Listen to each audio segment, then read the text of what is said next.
Noon here as we get back to the downside in a hurry. Coming off this auction, it would appear that came out higher than expected as far as the 30-year is concerned. The 10-year, the 30-year, and even the 2-year right now, all basically at session highs, back to the upside for the U.S. dollar as we get going with a couple hours left, as I mentioned. Unfortunately, Frank Caberna has let us know that he's under the weather today and will not be with us. So on... Frank has a lot of fans. He does. Unfortunately, on a day when Randy's here, not necessarily in his place, but Randy is joining us. On a day when we could use his expertise, perhaps, he decided to come into work not feeling the greatest. So big move down, obviously, coming off that bond auction. We'll see how the rest of the afternoon plays out. But here's how the S&P 500 is looking right now. Yeah, pretty red right across the entire board here. A little bit of strength where we typically see it. Apple, in this case. NVIDIA is still positive as well. AVGO having quite the day, up more than 3% if you missed it earlier. BMW acquisition, close to getting Chinese approval, which is helping them so far today for Broadcom. Adobe up 1.8%. Nice look for Adobe. Google, Microsoft, Meta, even all downside now. Amazon just went red as well. It says it's still positive there, but trust me, it did.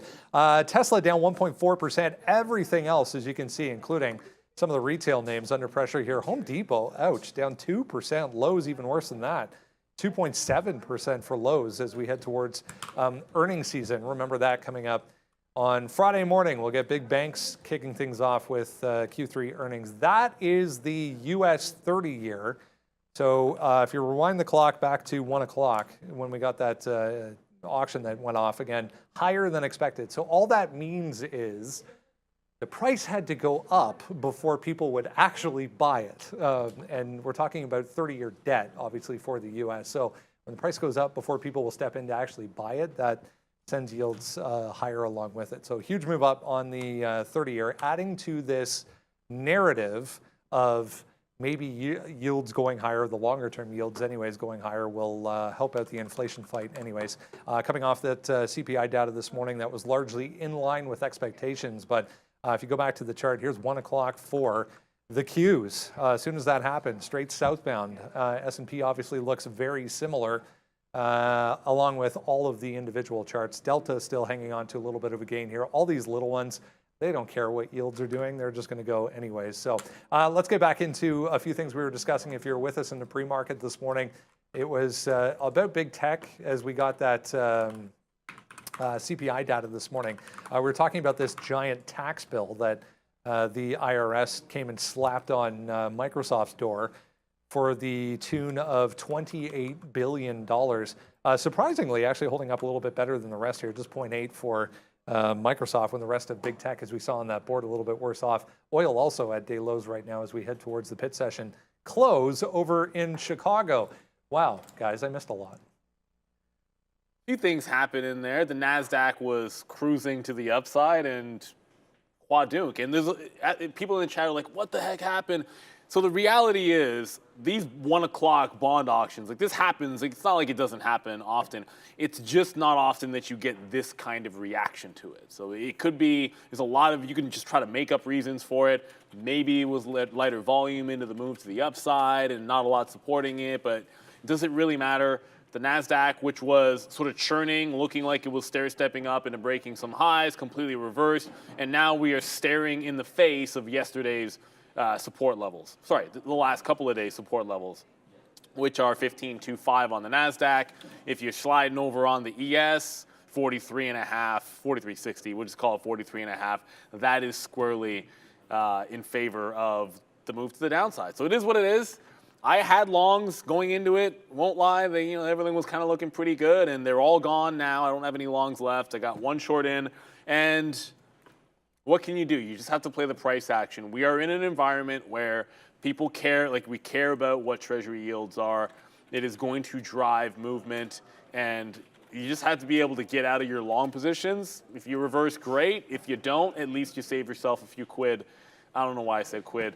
To the downside, because it's a clear trend reversal that really is only accelerating.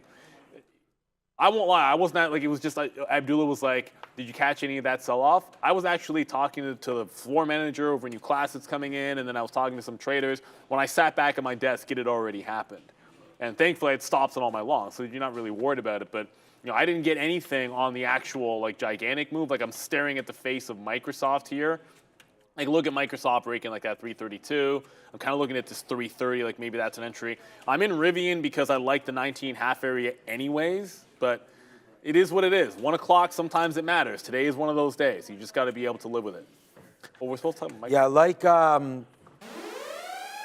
like Neil, I was also out when that happened, but came back in, saw some good trades. I only sat down a half hour ago, so I was pretty much out all afternoon, went shopping, took some walks, called the wife, watched some videos of my girl playing soccer. She's killing it today again. But there it is, Palantir. So I just, honestly, guys, I literally sat down here at 1:30. I looked, I said VWAP. I heard about the bond. Sharif was like, yo, did you see the market? I was like, no. And then I looked at this, saw some barcoding, saw Palantir, saw it at VWAP, hit short, and now it's... Oh my God. Then I went over and I was like, okay, what else can we do? And I went over and saw Meta, and I was like, Meta's weaker than the market. You had this level of 327, so I just said, bang. And I put on. Another one. And now, Another one. we're at the high of the day, and we're cruising here. $2, guys. This is a, we just put this trade on. This is the 4th Dollar Club member of the day. And here it goes, nice little downside move. We went from longs to shorts to party on. So right now, let's see what's happening here as we move to the downside. Microsoft tax bill. I didn't trade Microsoft today. We can have a quick look at what it's doing, but I don't know. We're just celebrating some of these shorts that we're in right now because they're bangers. So Microsoft actually down just as much as all the other names right now. So kind of as expected, we did not think the tax bill was going to be a big thing, and it's obviously not today, as we just saw Meta down, Microsoft down, the market down. So yep, good moves up early for Microsoft, now faded out. We've talked about this. I don't think that tax thing is an issue at all. So we'll wait to hear if there is more on that. They're going to challenge it. It's going to take years and years and years, and then we'll see what the price tag is at that point. They have over $112 billion in cash, so if they can settle something under the $30 billion that they've claimed to have owed, the IRS owes, Microsoft owes the IRS, then they can get that cleared up and move on that. I mean, they're making so much money right now just on net interest loans that I don't think any of that's going to be a problem. But hey, SEC and lawyers and all that and IRS, they always have to get paid. So sometimes you see some of these Everybody's got to eat. Little suits and whatnot be dropped on these companies. So I'm just going to stay short, man. We'll talk about Target near the end, but we had some bangers on that one as well. All right, let's go on to Birkenstock. I saw somebody actually type that out today. Birkin-stock, S-T-O-C-K. Anyway, day lows here, guys. Another day, another downside move for Birkenstock. Wasn't really anything new as far as news is concerned today for this one. In the afternoon, we're sort of talking about $40 was the level. It broke $40. I had my stop order out there. I crossed 15 pennies, so my order crossed to $39.85 and did not get filled. To give you an idea of how much that was flushing through 40 even, to not get a fill there is pretty aggressive, but it showed you the story. Like, it is an absolute dumpster fire, this thing. Like, now you can actually call it a bit of a dumpster fire. Like, the first day it was not that great. 46 issue. Bounced off 41.5 early, broke 40, but now it's down at 37. So you're underwater 25% if you actually took the IPO issue price, which is pretty darn nasty.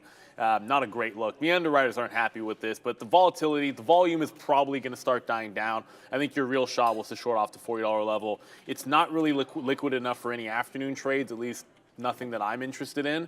So unless you get some kind of crazy pop that takes you back into 39, I think this bad boy is done, and you got to move on to other things. But you know, there were a few things that were going to give you a quicker move to the downside than the 40 break. Just understand, it's not always easy to catch that fill, even if you have the stop order out.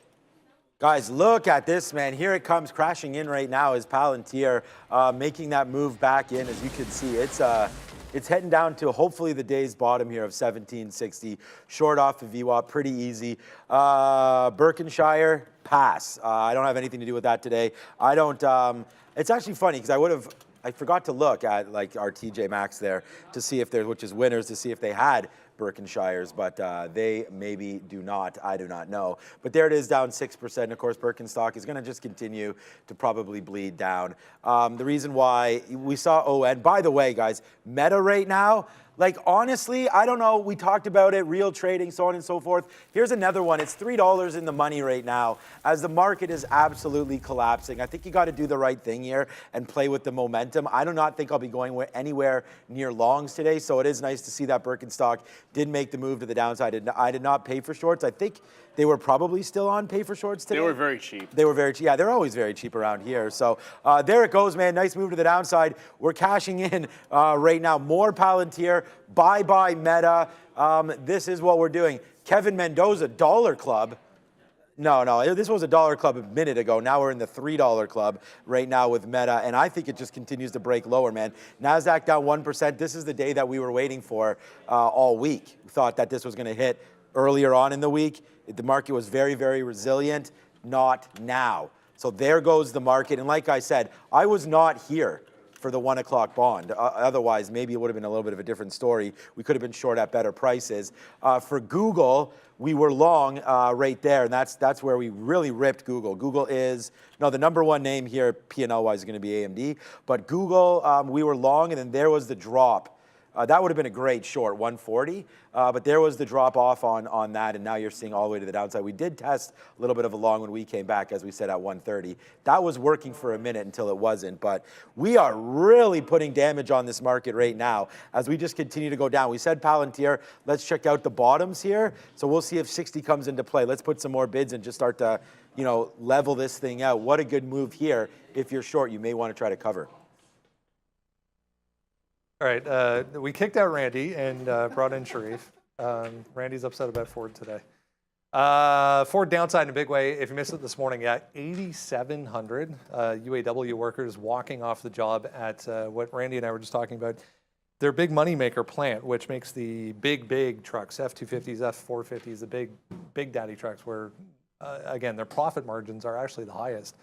Specifically in the U.S. market for this. But, I mean, Ford gaps down and hasn't really done much since. Yeah, that's what they sell most of, Brendo, SUVs and trucks. And 8,700 employees getting the go from Shawn Fain. Yesterday, allegedly, the story goes that Shawn Fain requested that Ford come with a counterproposal at 5 p.m., at which point he reviewed it, and there was a meeting at 5:30. It lasted all of 10 minutes, Brendo, and it wasn't good enough for them, and that's the end of the story. We'll see what happens next. Yeah, more work to do, clearly, between the two sides. But not a good day, obviously, with the market move, guys.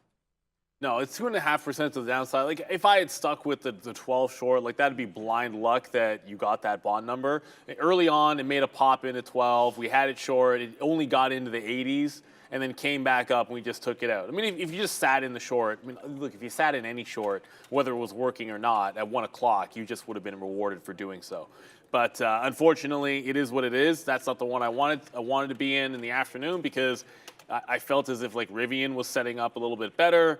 I like the 1950. Like, that's right around, we closed just failing that level yesterday. So I like this short in the morning off that price. And when it could not hold on to, like, that 1940 area, the previous close, that's when I stopped shorting it. And sometimes, like, again, like, I wasn't sitting at the desk, and like maybe that number hits, and maybe I like this at 70. I don't know. It's hard to say. We didn't really get to $20 on Rivian, but it did give a consolidation right underneath that 1950, pretty much after. Like, so the trend was pretty much established by that point to the downside. It was just a matter of joining it. It happens to also be under VWAP, which doesn't hurt.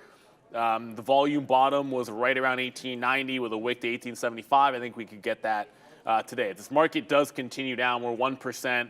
15.2 is support from a couple of days ago on Tuesday. So if we get down to that, I could see us breaking 19 here. I just don't think Ford's in a great spot. I don't know. I wouldn't want to be long Ford until $11 because I think that's fantastic on the daily. But as far as the trade this afternoon, there's going to be more volatility in something like Rivian or Tesla than there is going to be in Ford. That's probably a pass until we see 11. Yeah, like I said, I wrote down on the list here today that we would only be looking really as far as any of these EV names or any sort of automotive that we would look at. Rivian, we did not get a chance to hit that at $20. So right now we're just kind of trying to debate what we want to do with this Meta. I mean, it's a nice move down. The market is kind of turning off 15.2 right now. So this is $4 in the money. And you're just come back into this sort of a level right now. I feel like we could still get even lower. We could maybe even see 320 coming out soon here on Meta. We don't want to give it all back, but let's just see what happens. Trying to hold on a little bit to some Meta. I'm done buying Ford and all that stuff. We'll just wait to see what happens in our long-term portfolio. It's getting close to that $11.50, $11 mark. Maybe I'll buy some down there, maybe I won't. But I feel like the name that I really want to get is either Rivian on a little bit more of a dip down, or like to buy some more Tesla, as we've been saying. And we also just got out of some more Palantir here. We did get some bottoms there, but then we've just been buying more and more and more. And, you know, we put on a good position. We actually had 2 fills up here at Palantir on the 50 period and VWAP. So it's a nice move back in. We got a lot of covers down here. We have about a third left. But a little bit less than that, about a quarter left of this position as it comes back in. We did get a lot out here at 80 off of 18 short. So far, so good. I'll take a coffee for sure, man. Thank you so much, Randy. I thought you were going to drop some knowledge up there, but you got mad at Ford, apparently. I know. Ford used to be a favorite of ours, didn't it? Well, like for a stock, not for a... Well, yeah, but now You it's told me just- buy a Ford, you're going to live in a... you're going to live in the garage with all these recalls and stuff like that. that's the problem. Anyways, Well, the problem is like the cost. Like the I don't know. F-150 Lightnings are pretty hot fire. The but- deal, whatever deal happens, probably not going to be that good for Ford or GM. No, it sucks when you're involved with a union because it's both sides are so strong. Well, it's when your competition's not, and your new competition is Tesla, right? Yeah, Like yeah. it used to just be each other, but now all of a sudden your competition is Tesla. And facts are facts; they don't have to deal with it, and that gives them a competitive advantage, which obviously is their disadvantage. Only reason I say why get interested at 11 is we should always look at the chart. I don't know if you pulled it up; I didn't, which is my bad. Yeah. So this is the reason why I say wait around till $11. Like that's when this stock gets interesting.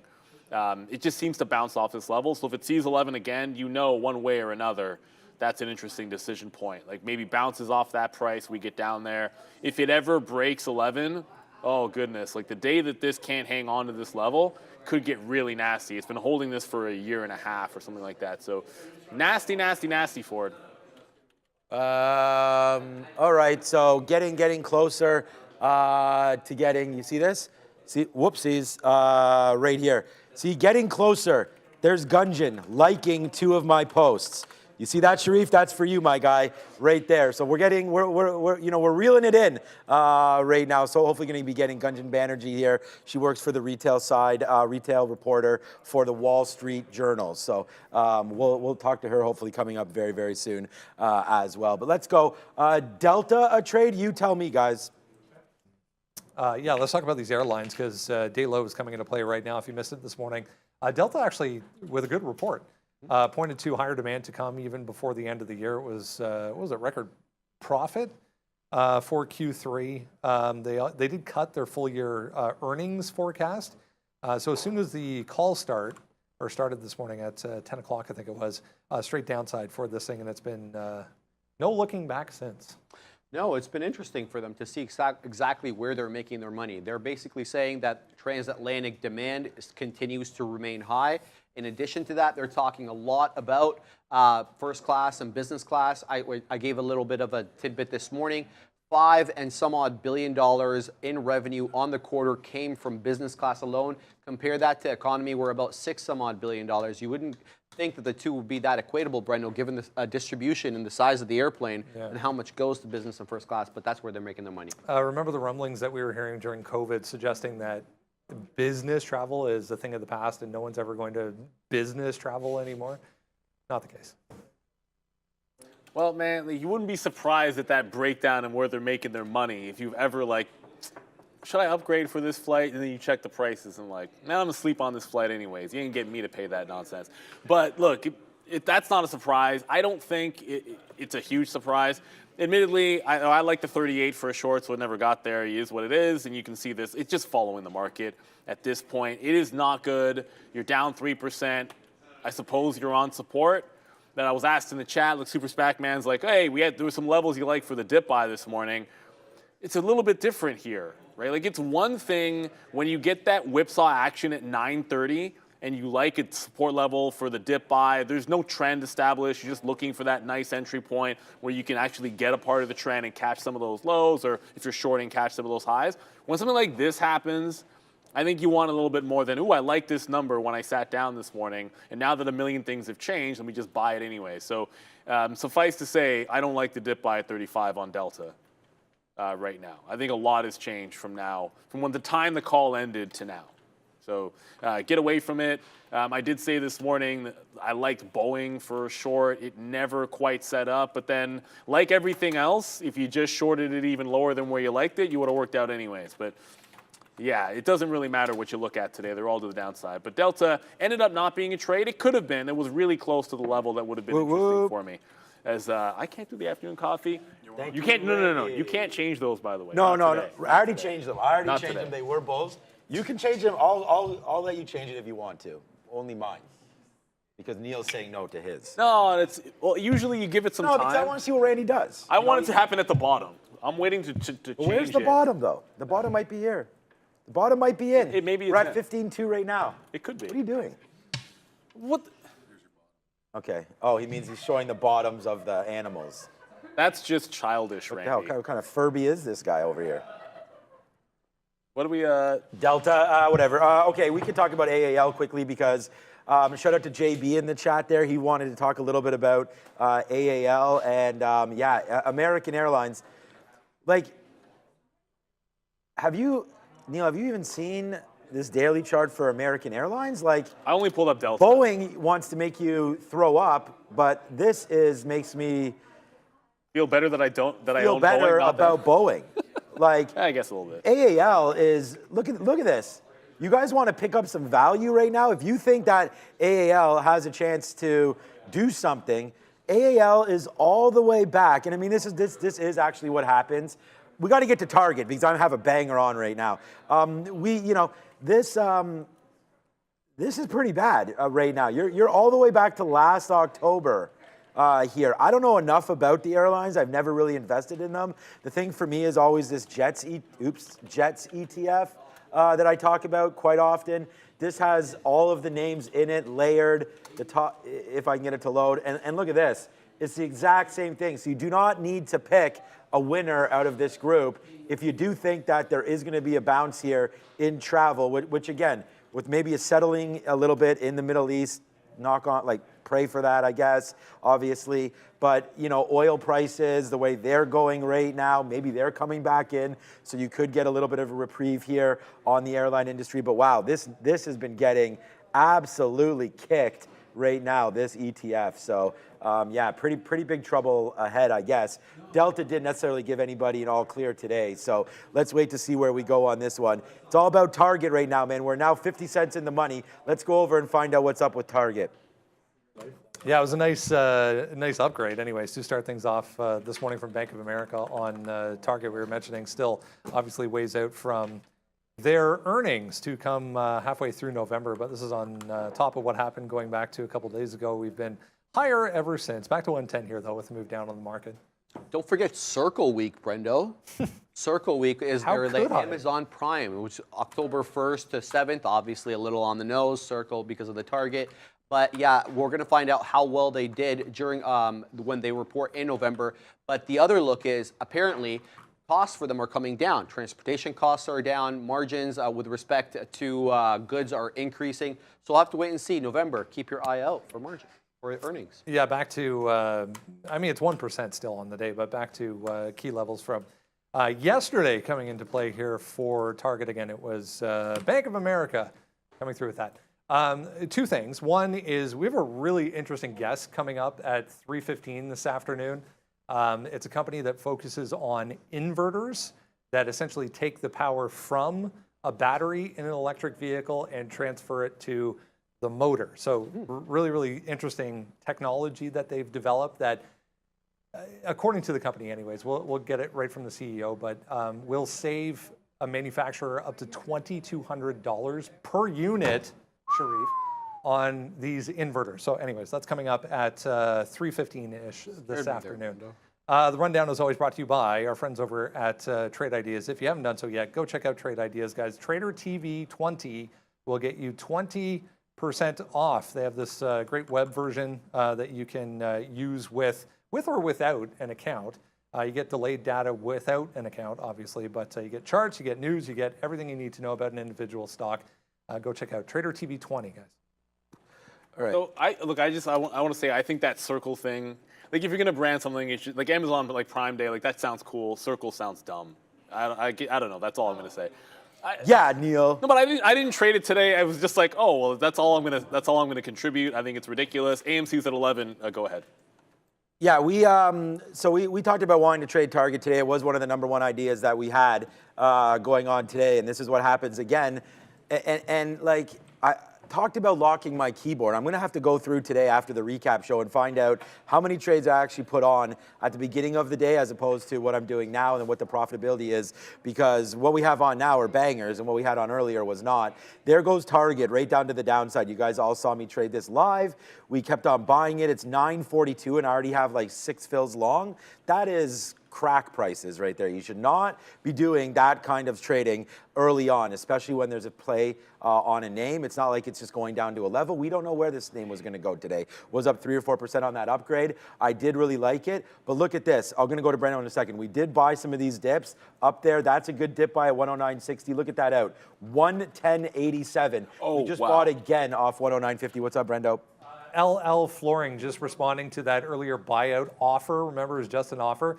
Saying while strategic alternative process is still ongoing, the company is continuing to execute on its 5 core growth strategies, yada, yada, yada. They do not intend to comment further on live venture unsolicited proposals until the board has completely reviewed them. So a tick to the upside there. I mean, it's not huge, but there was some volume there and an uptick, guys, for LL.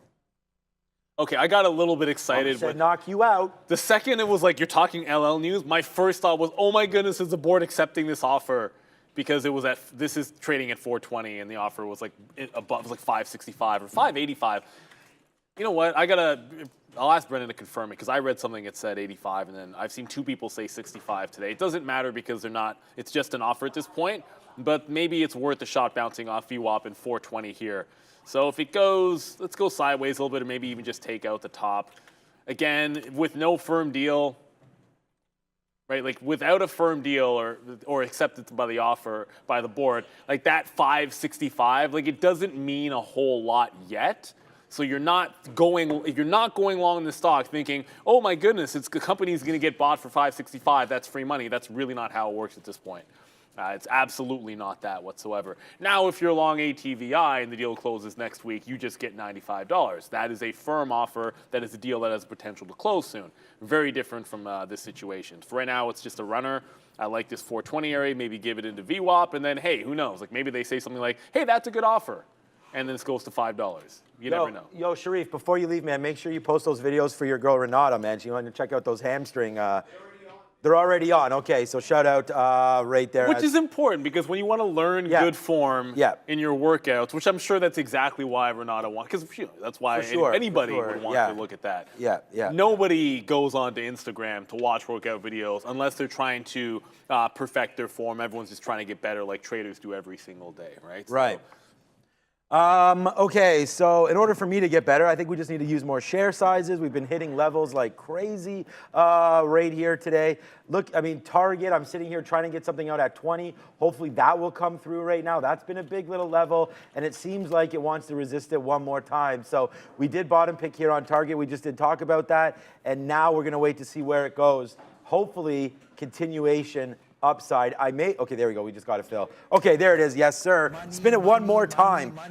Thank you so much to I'm the Entertainment there in the chat. That means a lot. And as we continue to go, Meta, by the way, which was $4 in the money, has come all the way back. So we're going to have to wait now. It's funny because we're making money because of Target, but we've lost an unrealized position here in Meta as it's come all the way back. And like I said, we're now touching the 50-period moving average right now in the futures. It hasn't done that since this drop that I wasn't here for, like we keep on saying over and over again. Not that it matters. We hit some good shorts after that, but that was a pretty dramatic drop right there. It hasn't seen the 50-period moving average since then.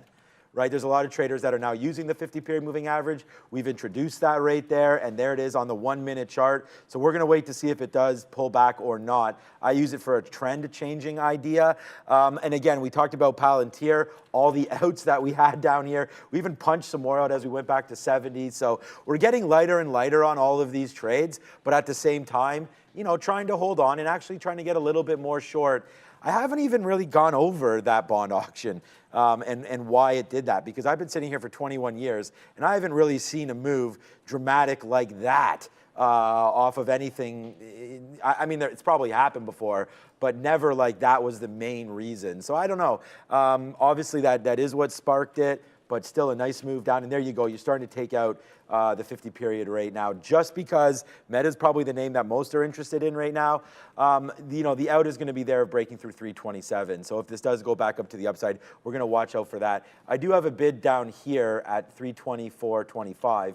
Well, now it should be at 324.50. You see how the 20 period is starting to loop up here like that? That's not good. So let's go. Let's put a bid here at 324.50 and just see if we could take $1.30 on some of these and try to hold the rest for that home run. Although our net right now, despite giving this up, has gone up here. So it's been a pretty good one there, mainly only because of target. So put a bid down there, 325, 324.50. If you want to take 30 cents on Meta, and you're in the position I'm in, you could do that, but I still think there's a little bit of a higher spot to come here. So we'll wait. Did you say 34.50?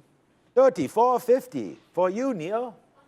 You said it, not me. Yeah, that's a shout out to Russell Peters. That's a layup setup right there. That's a layup if you know Russell. Yeah, Peters. I didn't even realize it. So what did I say? 34.50? No, you didn't. You said something close. It was close enough. Whatever, like a distinction without a difference. Yeah. There was a 4 and there was a 50, and I'm like, let's go for it. So I'm going to go for a reload in Rivian.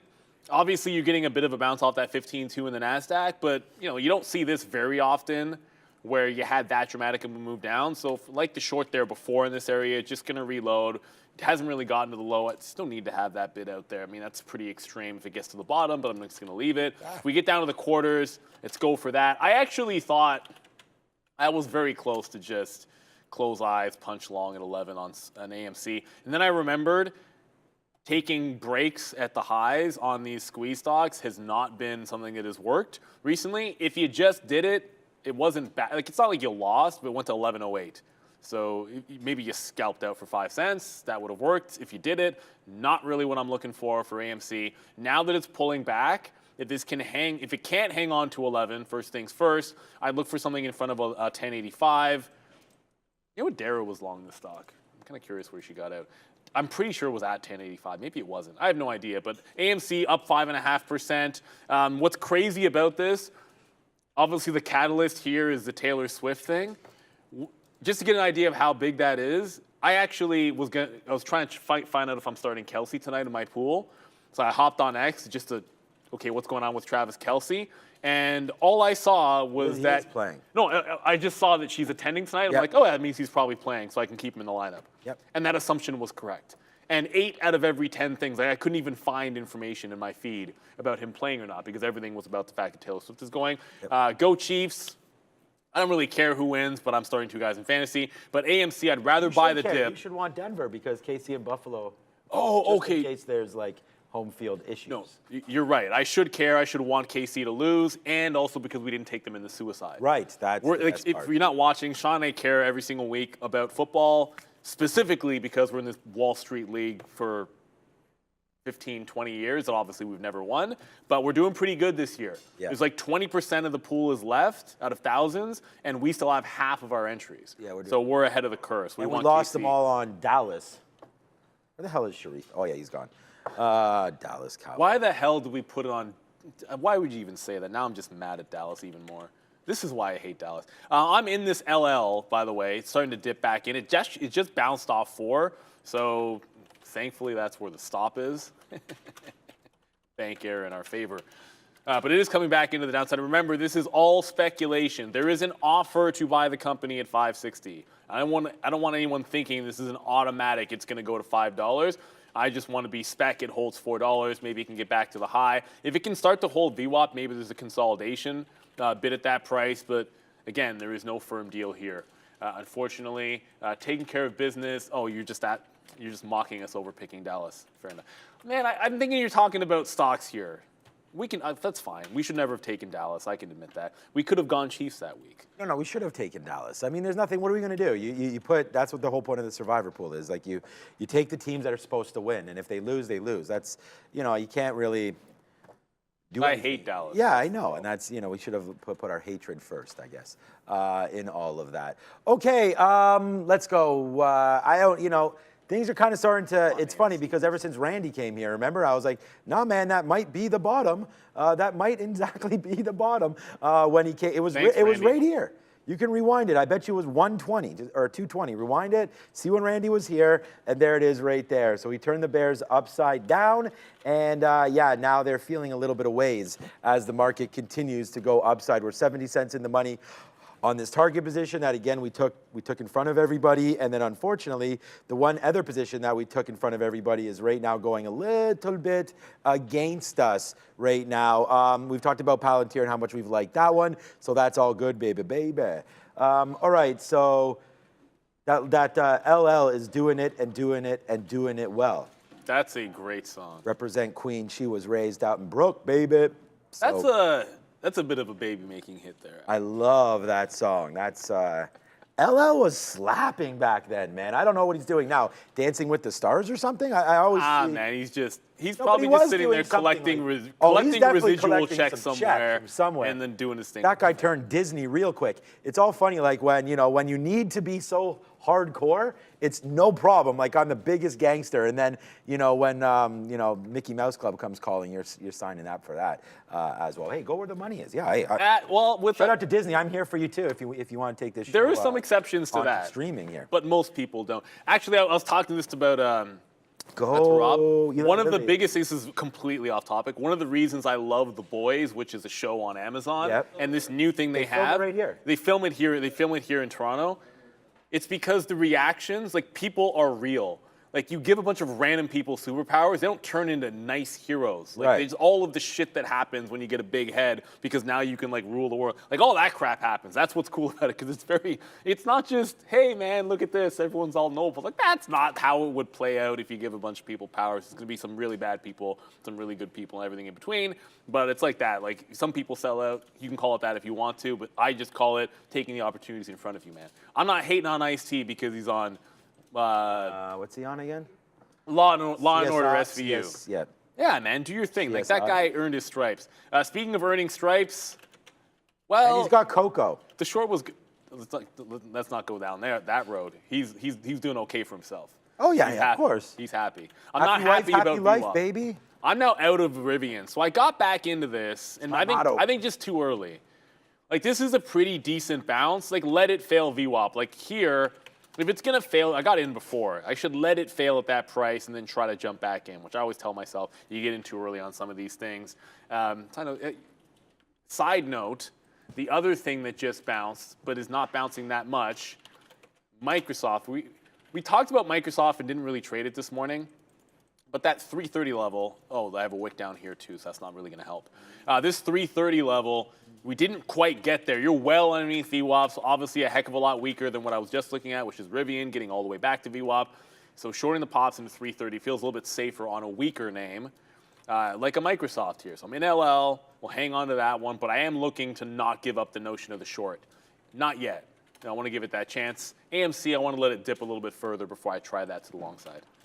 All right, just a quick little FYI. Yeah, ladies love Cool James, of course, if anybody's interested in LL Cool J right now. We put a little bit of more money into our pocket right there with Target, as there it is right there, man, out. We still have a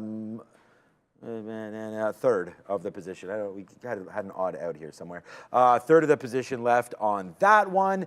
A little bit of a pullback in Meta, giving us a little bit of cash right now, but nothing really to sort of write home about. I thought I put a bid on Palantir, but I did not. I should. Right now, that's 85er. We'll put something on 8.5, and then we'll put something on 8 deuce.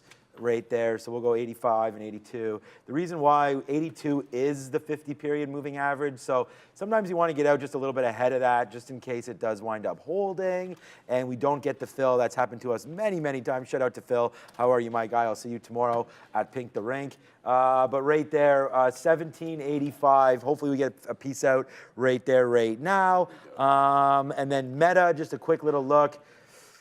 Oh, man, remember when I was like, oh, let's just follow the 21-period moving average right there? Well, hey, when we first took this position, it was all the way down here. Now we're all the way up. So we got to watch out for this. Possible break even lower now. If we could take this out and hit the 50-period there, then I do think we take 325 and then continue a little bit lower. What's really got me nervous right now about I'm not nervous about anything. We're at the highest spot we've been at. It's all unrealized right now as we continue to watch it. But like I said, we're out already of some of these positions. But is the NQ right now trying to bounce off 15? So forget about what's happening right now. This is 15.3 right here. So I'm always looking at the 100 spots, right, to see if there's going to be any kind of a fill happening right there. There's the low of the day coming through. This must have been maybe yesterday's low. I got to get rid of all these. I wish our lines disappeared every day. I know that it's advantageous for some things, not for others. But right there, 15.2 bounced. So if we're going to look at a little bit of a higher time frame here, it doesn't surprise me that we bounced off 15.2 today. We've actually talked about 15.200 a couple times. You had some consolidation right there, then a bump back up, right? And if you extend this out, 15.2 was the bottom back in September, not the bottom, but before we made this move back up to recent highs, we danced around 15.2 and created a bottom right there at 15.2. So no surprise there today why we have that bottom wick right there. You know, so that's part of the story here when you look at the NASDAQ and you're looking at why it's maybe bouncing a little bit off that spot right now. So Meta, maybe we just get a piece out here at this 50 period. What would that be? 325 flat. That would be $1 of a win. But our last refill was only here at 40. So let's see if it does crack a little bit lower, and I'm going to try to get out at 324.50 for one piece. 324.50. It used to be at 324.25. Let's put it down there near 50. If we do get a move down, we'll take it. Otherwise, if it bounces back up, we're just going to use 327. I like this trade, so let's stay in it until we're wrong. I just jumped in the first chance for the dip at the kind of waited for the previous high on the AMC here, and then we like this 1075 area. So if we can hold on to that, maybe it's got a chance. Like, I don't know if this is a simple case of, hey, there's going to be some extra press tonight, so maybe this gets a little bit of a squeeze going. What the real story is, and we're going to talk about this over the weekend because this is getting a little bit, it's a bit much, this setup. AMC, part of what's going on here is stock reverse splits, stock finds consolidation, stock breaks consolidation, fills in gap. So the gap has been filled in. That's 1075 to here. If it were to fill the next level up, that's another $2.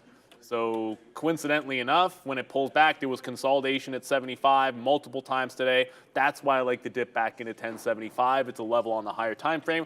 When in doubt, zoom out. There's nothing wrong with that. Every time I play the slots because somebody else wins, I lose. That's your fault, Sean. People have been saying that the slots have been printing today. I did win once. I know what you did. That's the entire reason why. Like, if I see like somebody winning the slots in the chat, I'm like, oh, okay. I'm doing it now again. And then I just go and I go spin, and then I lose. And then Bears versus Bulls, the single greatest moderator in all of YouTube, all he does is then he gifts me back whatever I lost. What? Yes. Why does he do that? What the hell is that? So that I can go back and then lose it again. Thank you very much, Bears versus Bulls. That's what with fake money, that's what you should do. In the real world, you should never gamble that way. But that's why we have that fake money in there.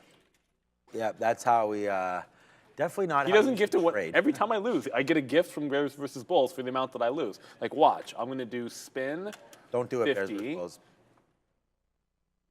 So spin 50, I'm going to lose. We'll talk about stocks too. LL, fine. We just talked about AMC. I'll go back to LL Cool J. This is not, you have me saying lumber liquidators. It's like something else. It's LL Flooring Holdings. Flooring, yeah. Yeah, it's weird. Like, they're a holding company. Like, they're diversified in the flooring space. really, like, I'm not really averse into exactly what they hold, but okay, fair enough. So it's trying to bounce off VWAP. I think I'm going to add to this. If it breaks $4, I'm getting out. So I think that gives us an obvious area. There's not a lot of size on the bid here, but it's bouncing twice now off VWAP. So I'm going to just jump in.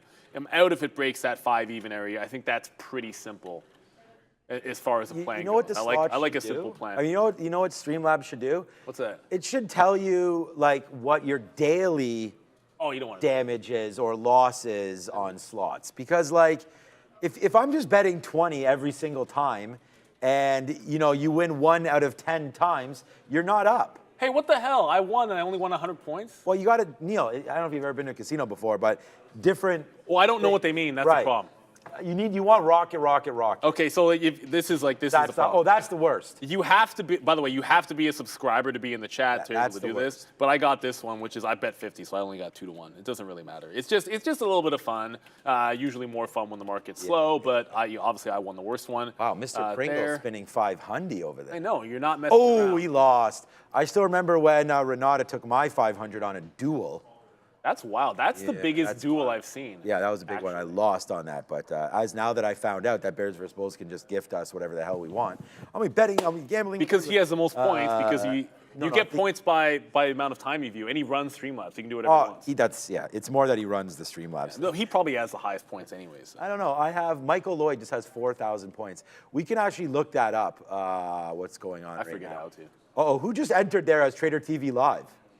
That's Fabian or Ramin. Oh, Fabian and Ramin now getting involved over there. Okay, I like it. All right, let's keep going, man. Try to find something to do here rather than just what we're doing now. All right, so we do have some interest here in Meta as it's trying to get a little bit lower into 325. We're looking for that break. Is there another name here maybe that you guys want us to look at? TPST. I'm just going to go over a few things. I'm already in like 2 shorts that I really like. And I really like this target long. So I told you, we're starting to hashtag real trading.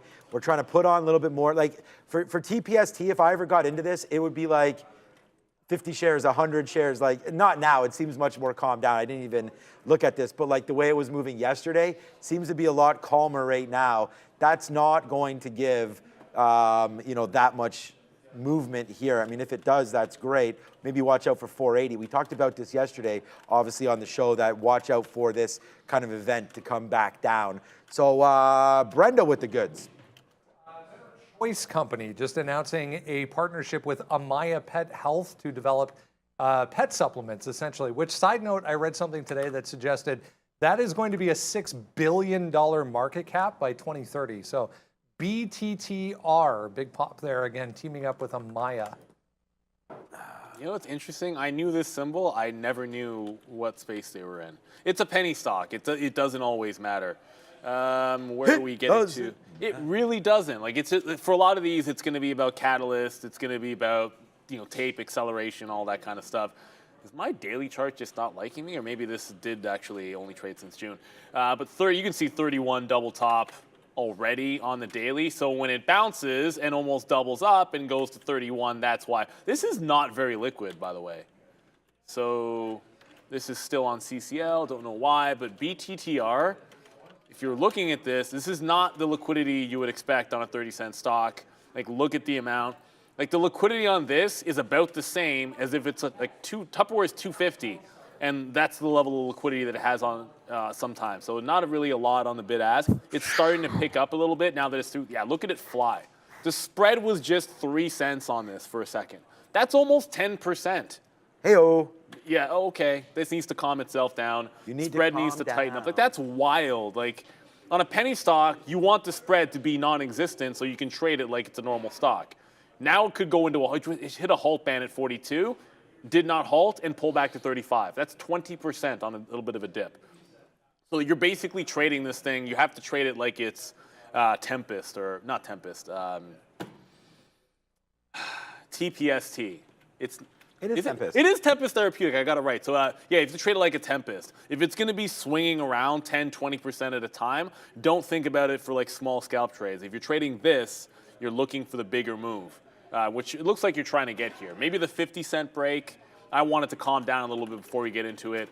Again, it's just, I don't like penny stocks that have wide spreads because that's That's not generally the way that I used to trade them, so I'm not as comfortable trading it when the spread open. Like 10% as a spread is wild, insane. Like if you can wrap your head around it, that's like HKD styles.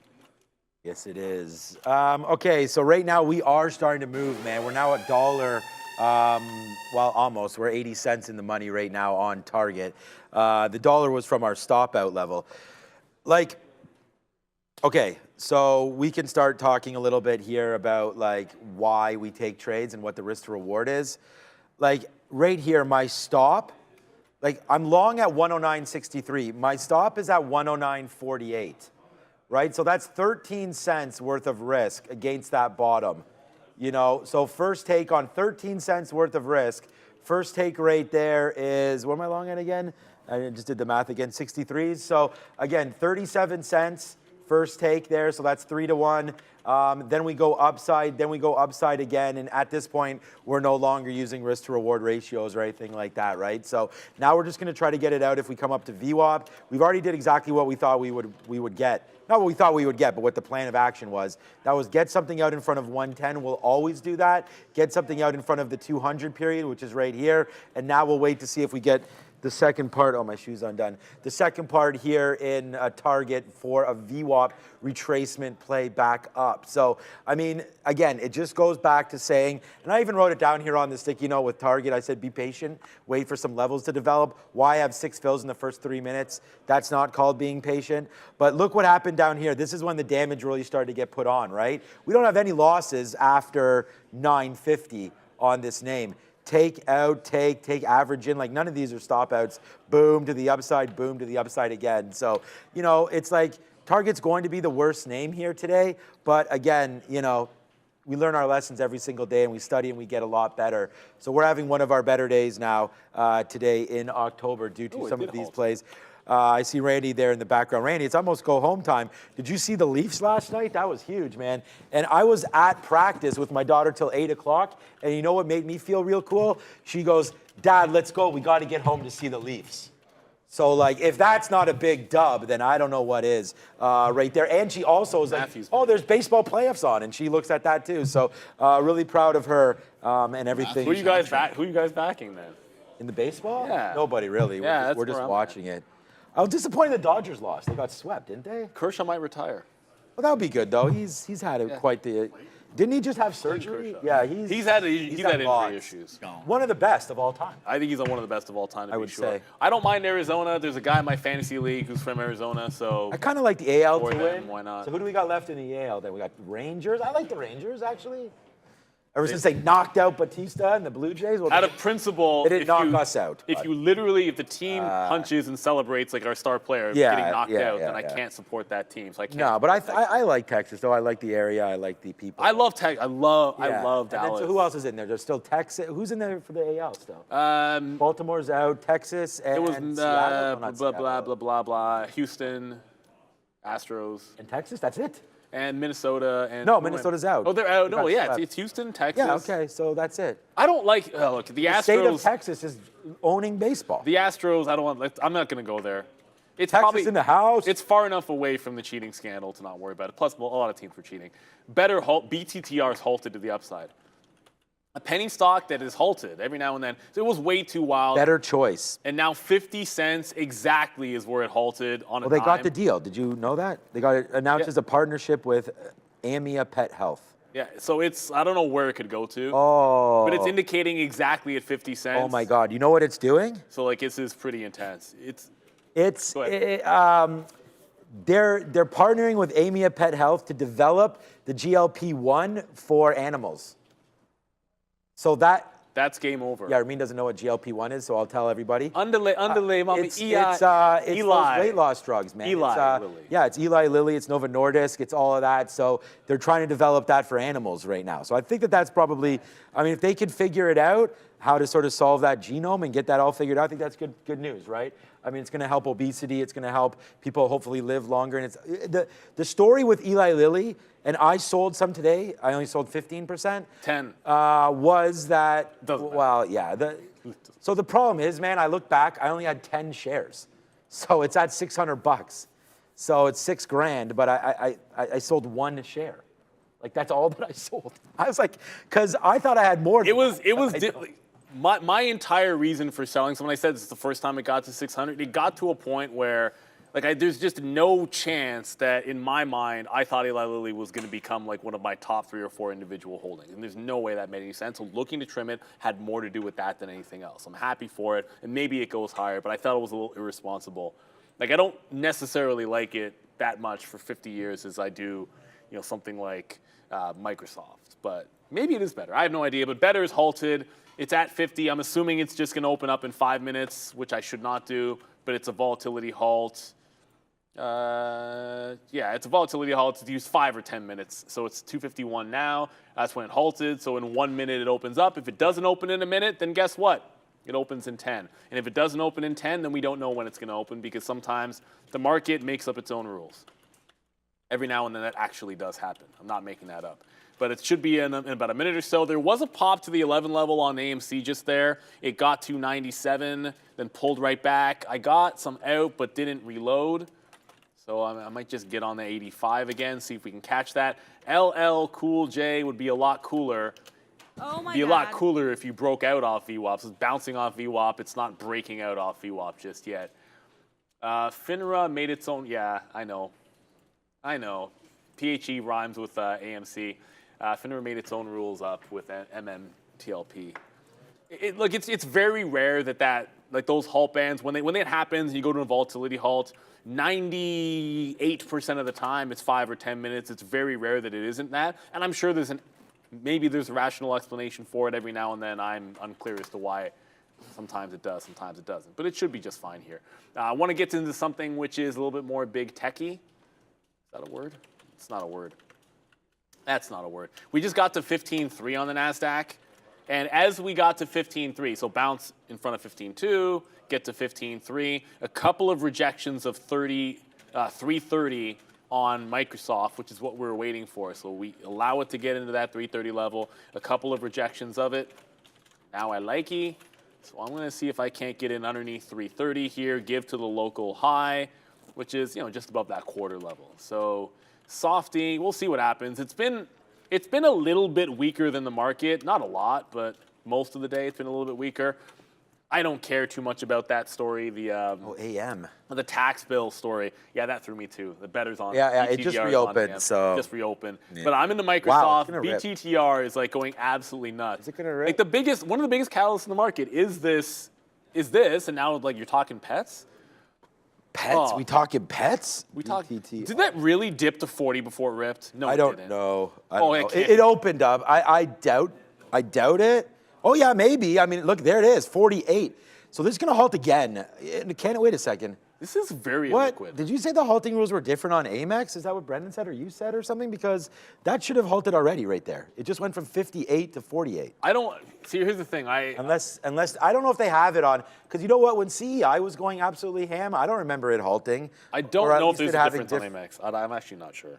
I think there has to be, no, because that was quite the move there because it only has to move 10%, right? For it to go, the rules are different if it's a penny stock, but like Yeah. 40 Say to 58. 58 to 40 there. I don't know. Anyways, we'll see. Well, we'll know in about a second if it halts at some point. I feel like if it dips, because yesterday TPST was halting every single time it opened because it, I mean, it's it had over to move 30% move like that. in 3 minutes. Like, You know what? No, there could be no halt news because, I mean, it would have halted on the way up. That was the halting news pending. So anyway. no, that was a volatility halt to 50. Oh, was it? It you was can limit up, volatility. limit down. Oh, okay. Okay, so then that answers our question. There is limit up, limit down. All right. So we'll just have to find out what the different rules are. Obviously, there are different rules when you are sub $1. It could be a late print 40. All right, so let's go, man. We'll spin this too as well because, I mean, if you're in money meta right now, feel like we're Floyd Mayweather, money meta, money Mayweather, but there's the move. So it took down 25s.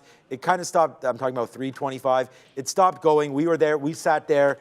Unfortunately, I was at 324.50. You heard me say that. But I went to 324.80 and I just punched out when I saw it there because I was like, if this doesn't come down now, then I'm going to feel bad because this was getting up to 326. So it's fallen back in for me now about $1.40 from that. We had to hold it against ourselves, right? And so again, we do like the short. We're still short. I just want to take a piece out, and I think that that's always something that a responsible trader will do at some point. And quite frankly, there's your line. And oh man, now that makes me sad that we didn't have Frank here today. But you got to take some profit out, and that's exactly what we did right here as well. So we'll stamp a fail on Palantir as it doesn't get back up to VWAP there, but that's the level that we shorted, and it has come right back in. So there's that 85, remember? And I thought I said I was at 81 or so. I'm at 82. Oh, so we just didn't get that fill. See, it came to 82, and I didn't get the fill. So hopefully, when it does come back in, we will get that fill down there on PLTR. And I know people still want to talk better, so let me just put it up right now for you. Oops, better. There it is, right now. So, ooh, down to 45, again, 40s. I actually think that this has a chance to go for quite a while, and the reason why it's day one. Because of the hype surrounding this GLP-1 for humans. And I mean, I don't know. I like 35 as a level, but this is so far away. Like, this is not, they've probably dropped offerings and all this on this stock a bunch of times, but it doesn't look like it's ever reverse split, or if it has, it's previous to 2022. And so this has a chance to go, my opinion. So I don't mind this. You know, if you're a gambler, which pretty much all of us are at some point if you're going to sit here, this is one that, you know, might go. I think you're risked to like 30, 35 area. If you like headline. Like if you can stomach, if you find a long that you can stomach to 30, 35, then if it makes a run at $1, I think you're looking okay there. But if people don't believe hype when you're trading, I mean, then just look at this stock. I'll bring one stock to your attention. It's called NVIDIA, okay? And the thing is that, you know, NVIDIA in all of its glory, and I love NVIDIA. Again, this is a name that I was mocked at for buying at $100 and all this kind of stuff. I told you guys stories all about that before. But right here was when NVIDIA announced record, like, you know, coming into this number, everyone's like, oh my God, we can't wait until NVIDIA comes up with their report, right? So NVIDIA announces record earnings, guides forward, huge, 7 billion to 12 billion or 12 billion to 19, whatever the heck it was. And then this is the reaction that it had off of earnings. Retraced down $400, all the way down to $400, not $400, all the way down to $400, gave up more than 25% right there on their best earnings report ever, gave up 25% on the way back. And now, maybe that was dumb money, but now the smart money's come in, waited for levels to build, and are starting to buy it back up. And whether or not you're buying it now or wherever, I still think NVIDIA gets back up here over 5 bills come their next report. So I'd say get ready, get locked and loaded. I still think NVIDIA has a huge report coming. Let's find out the date. Didn't we say Tesla's was next week already? Remember, so NVIDIA's late. NVIDIA's always late in the cycle. We still got a month and a half, so yeah, it's we still gotta wait November 21st. You come over to the screen right there, you'll see it. There it is, November 21st. Maybe AMD will give us an idea, but AMD and NVIDIA are not even in the same they're in the same basket, but we're waiting for NVIDIA to see if those pre-sales have hit. There's a get away from me. It is right there, October 31st for AMD. But yeah, so anyways, that was just a little bit of talk there about the hype. And I think hype sells. So you've seen the move up. Eli Lilly's drug, Mounjaro, has not even been approved for weight loss yet it's getting this monster move up because of Novo Nordisk. It's going, I would assume it's going to get approved. Yeah, they probably not the FDA or anything here, but you could see what Eli Lilly has done. I wish I did work at the FDA for sure. But there it is, a nice move upside right there of what I have 9 shares left now of this. Huge move up. We got out right before we came on the air, so I guess it was probably down here somewhere, 605. But nice move up on the rest of the day, man. Eli Lilly continuing to go. Its 52-week high is right now. Yeah, I actually, you know what, I'm taking a shot in this one. I said 35 looked like a pretty decent level. It wicked underneath 40, which, again, this could be a late reported print at that 40. Like when we're talking about this when it reopened, it's entirely possible that's like some weird dark pool print, but it just supported that same level. It's also VWAP. So in here, giving it that 38 level, if it gets back to 50, I think that looks pretty good. And if it breaks the top, hold on to something. But if it gets to 50, I think that would be absolutely fine.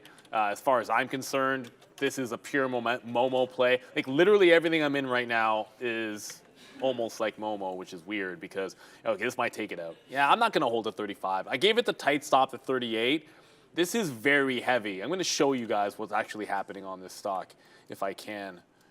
Like this is the 40 level, like right after I got in, like there's a lot of dumping. So like a lot of sellers got chewed through, take the long off the 40 level, give it to the local bottom, which is 38. But the second it broke down, a lot of size selling starting to come in there. Remember, you couldn't see size bidding? Well, there's nobody bidding 10, 20,000 shares in the stock, but there's people offering it now on BTTR. So while I still like, like it's at a good level where I think it could go, sometimes day two, it could be a play. Maybe it's worthy of another shot there if it gets down to that 35 price. But I don't want to hang on to this past the stop level when this is a halt candidate. It's already shown you it can halt once. Like this could halt again at be at 20 cents, and I'm not getting caught in that at 3 o'clock. No. Speaking of which, there are the other 3 names that we're in. Well, 2 names. I'm actually in ATVI, but we don't have that show on the position board because it's a late deal buyout, which doesn't really move much. But I almost said Eli Lilly because this is LL.NY. LL back into the 420 level, so it bounces off VWAP. It's heading toward the high of the day. I'd like to take profit out in front and try to hold for a top-end break. Remember, just deal speculation. There is no actual firm accepted offer, just a potential offer that they could accept or they could not accept much higher. AMC gets up to 11 again, so it's kind of slowly climbing back to the upside. It is the slow 8 move. Very, very slow. To the upside. But hey, the trend is your friend until it bends. Nothing too crazy. We went into Microsoft.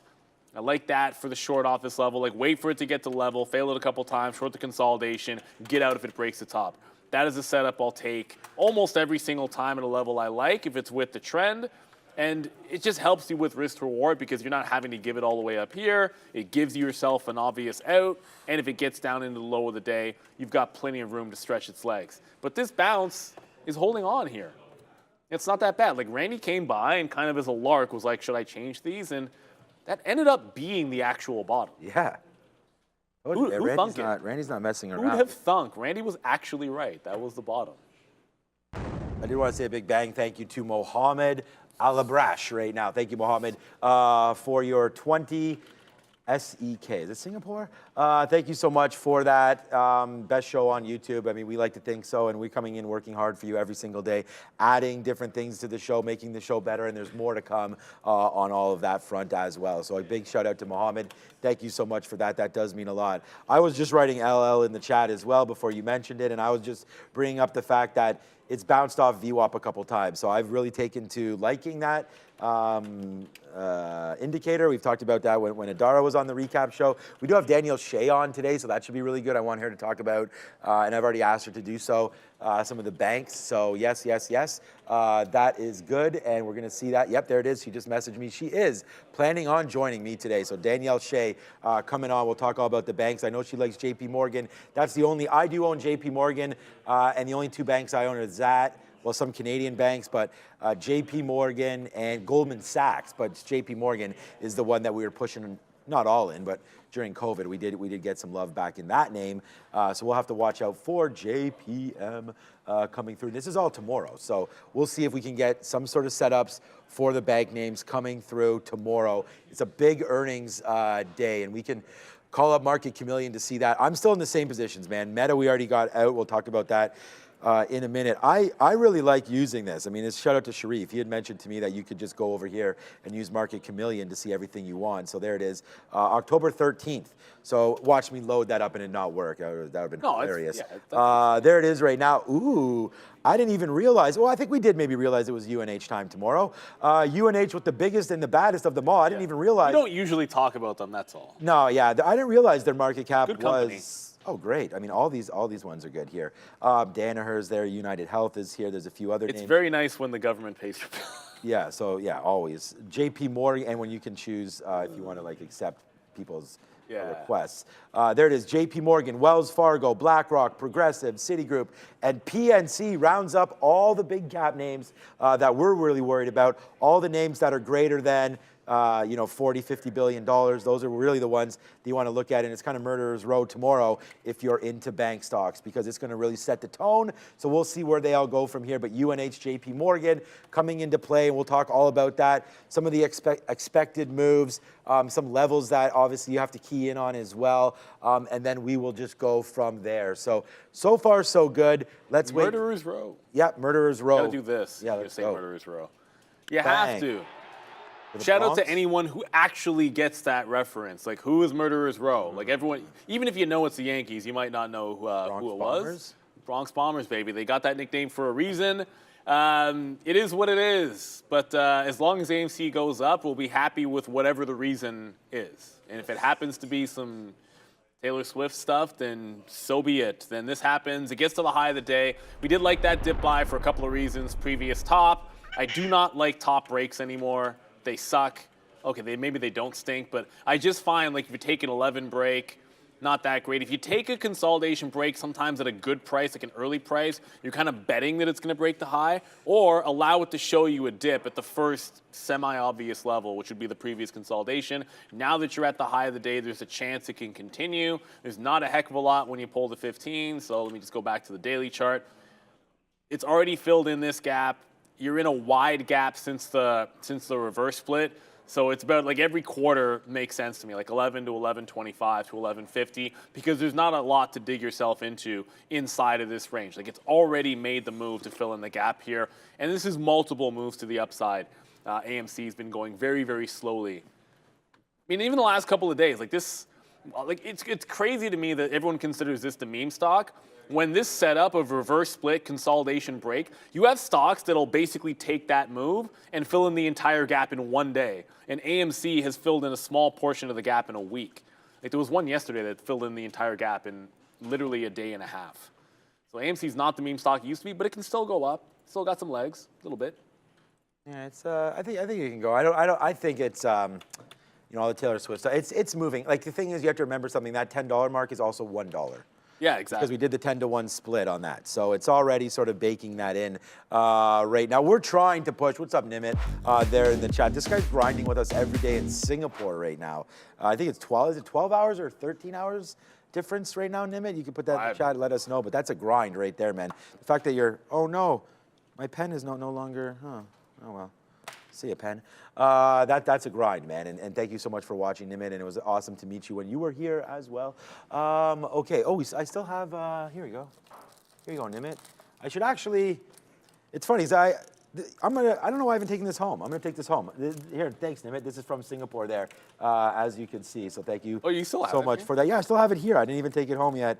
Mandelion. Or for all of the, I was going to say, for all the beers that we crack. All the beers we crack here. Yeah, maybe that's what we'll do. We'll keep it here. When we used to, like, actually, it's actually been a while since we've had a brew on a Friday, which is weird. Yeah, sometimes I'll go over to the other side. You always head out, but I've had a beer. I had a beer with Obi last Friday. Yeah, they stick around, like, sometimes like late. Yeah. Obi, Wayne. I think it was last Friday or 2 Fridays ago. Some of us here, Manager Branko. Oh, I've done that aftermarket. I mean, on the other side, I really haven't been doing it. Yeah. But I can tell you this much: if the market can shake off this down move today, like, I feel like it was a little bit different what we had happen with that bond auction. So if the reaction to this pullback in the NASDAQ after what we've seen would be to shake it off, okay, I'll stop doing that. To shrug that move off to the downside, and if we're breaking out again, like, that is utter resilience. If we look at that auction and say, okay, fine, you want to take it down 200 points, buy that crap up, and we're breaking highs on a Friday to end the week, that would be a ridiculously bullish sign after what we saw with PPI and CPI. For this auction to not matter would be absolutely fantastic. Again, it has to happen first. No guarantees in this world, except, I was going to say pay taxes and die, but then Microsoft tends to think otherwise. So yeah, you can't get out of life alive, but you can get away with without paying your taxes, apparently. I think that's a joke. At the end of the day, understand that you're probably going to hear a lot of news about this Microsoft thing and the size of that. 30 billion or 29 billion. It's a gigantic number, regardless of how big the company is, but you don't pay the whole thing. That's just not how it works. Like, if they were to pay the full thing, I'll eat pineapple pizza, but it's not going to happen. It'll be a fraction of it. Still material, but not that big of a deal compared to them. What else we got moving on here? DHR giving dollars away. I've never seen Danaher in this chat before.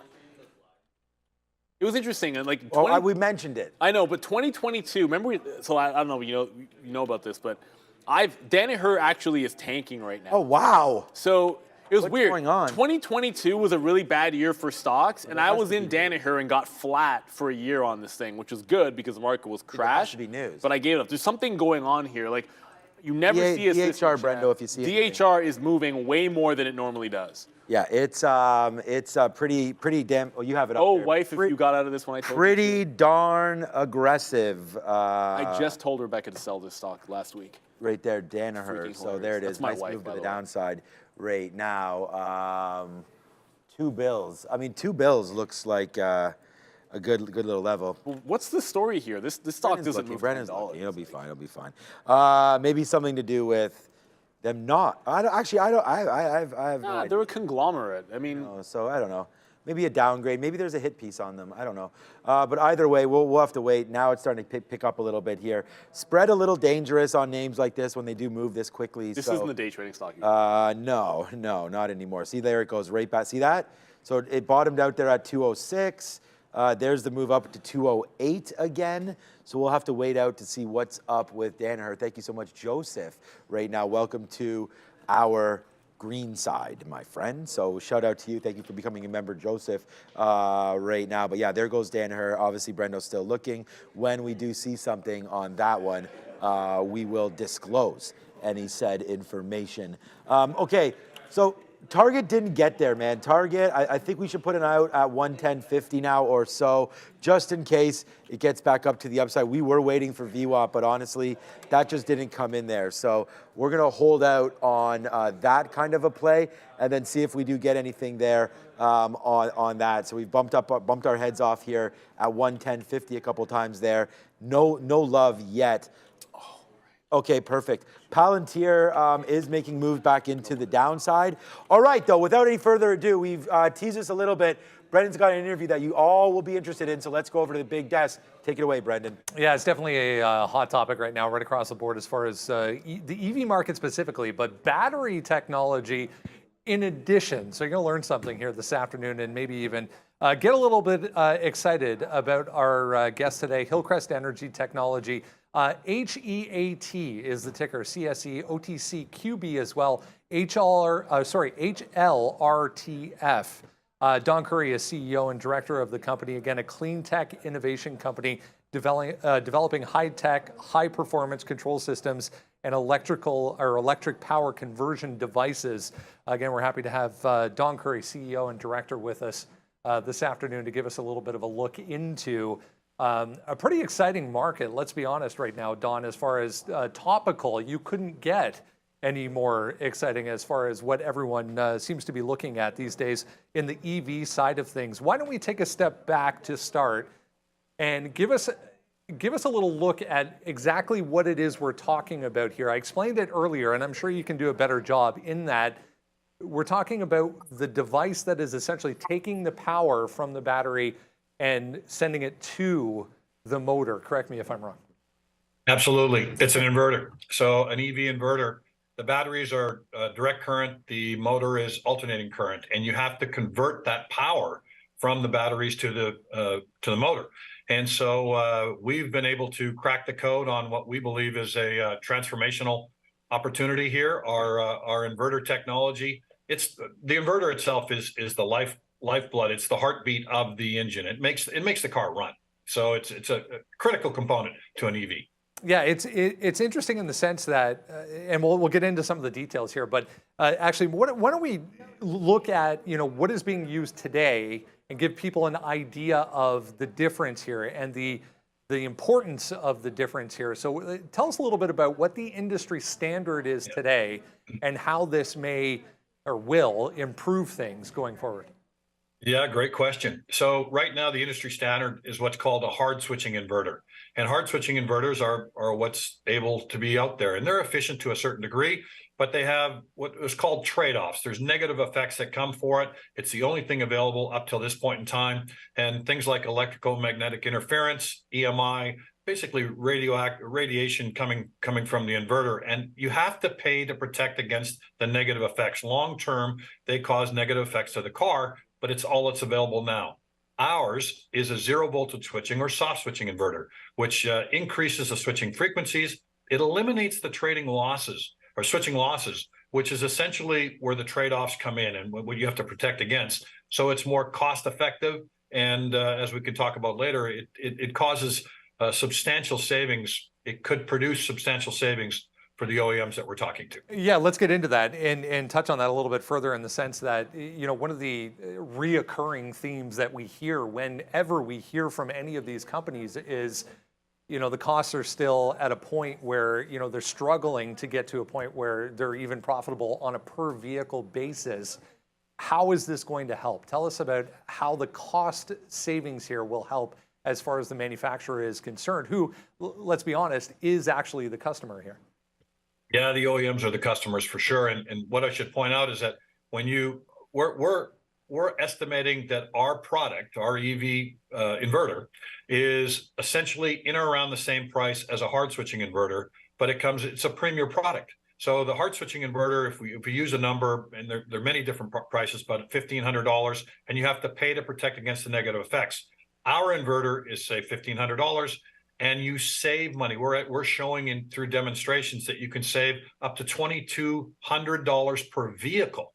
So you're paying the same amount instead of paying to protect against the negative effects. You could save up to $2,200 a vehicle. The majority of that is that we estimate that you can reduce the size of the battery pack by as much as 15%, 300 pounds, $1,500. So you've got larger range, a smaller battery pack. Included in that is shielding over the cables, so on and so forth. So $2,200 is a massive savings for any of the OEMs that are looking at this technology. It is the reason that we're being contacted in conversation with the number that we are. All right, so let's paint a picture here. When it comes to the process of getting something like this to market, you know, obviously a lot of research, a lot of work has gone into getting it to where it is today. Tell us a little bit about what has happened to get us to where we are today, and then what are the next steps here to get this to market? Sure, very quickly. We're proud of this. Is that since April 21, we've moved at lightning speed. The people that we have involved in the company have experience before they got involved with us. But since April 21, there was an idea to go with soft switching inverter.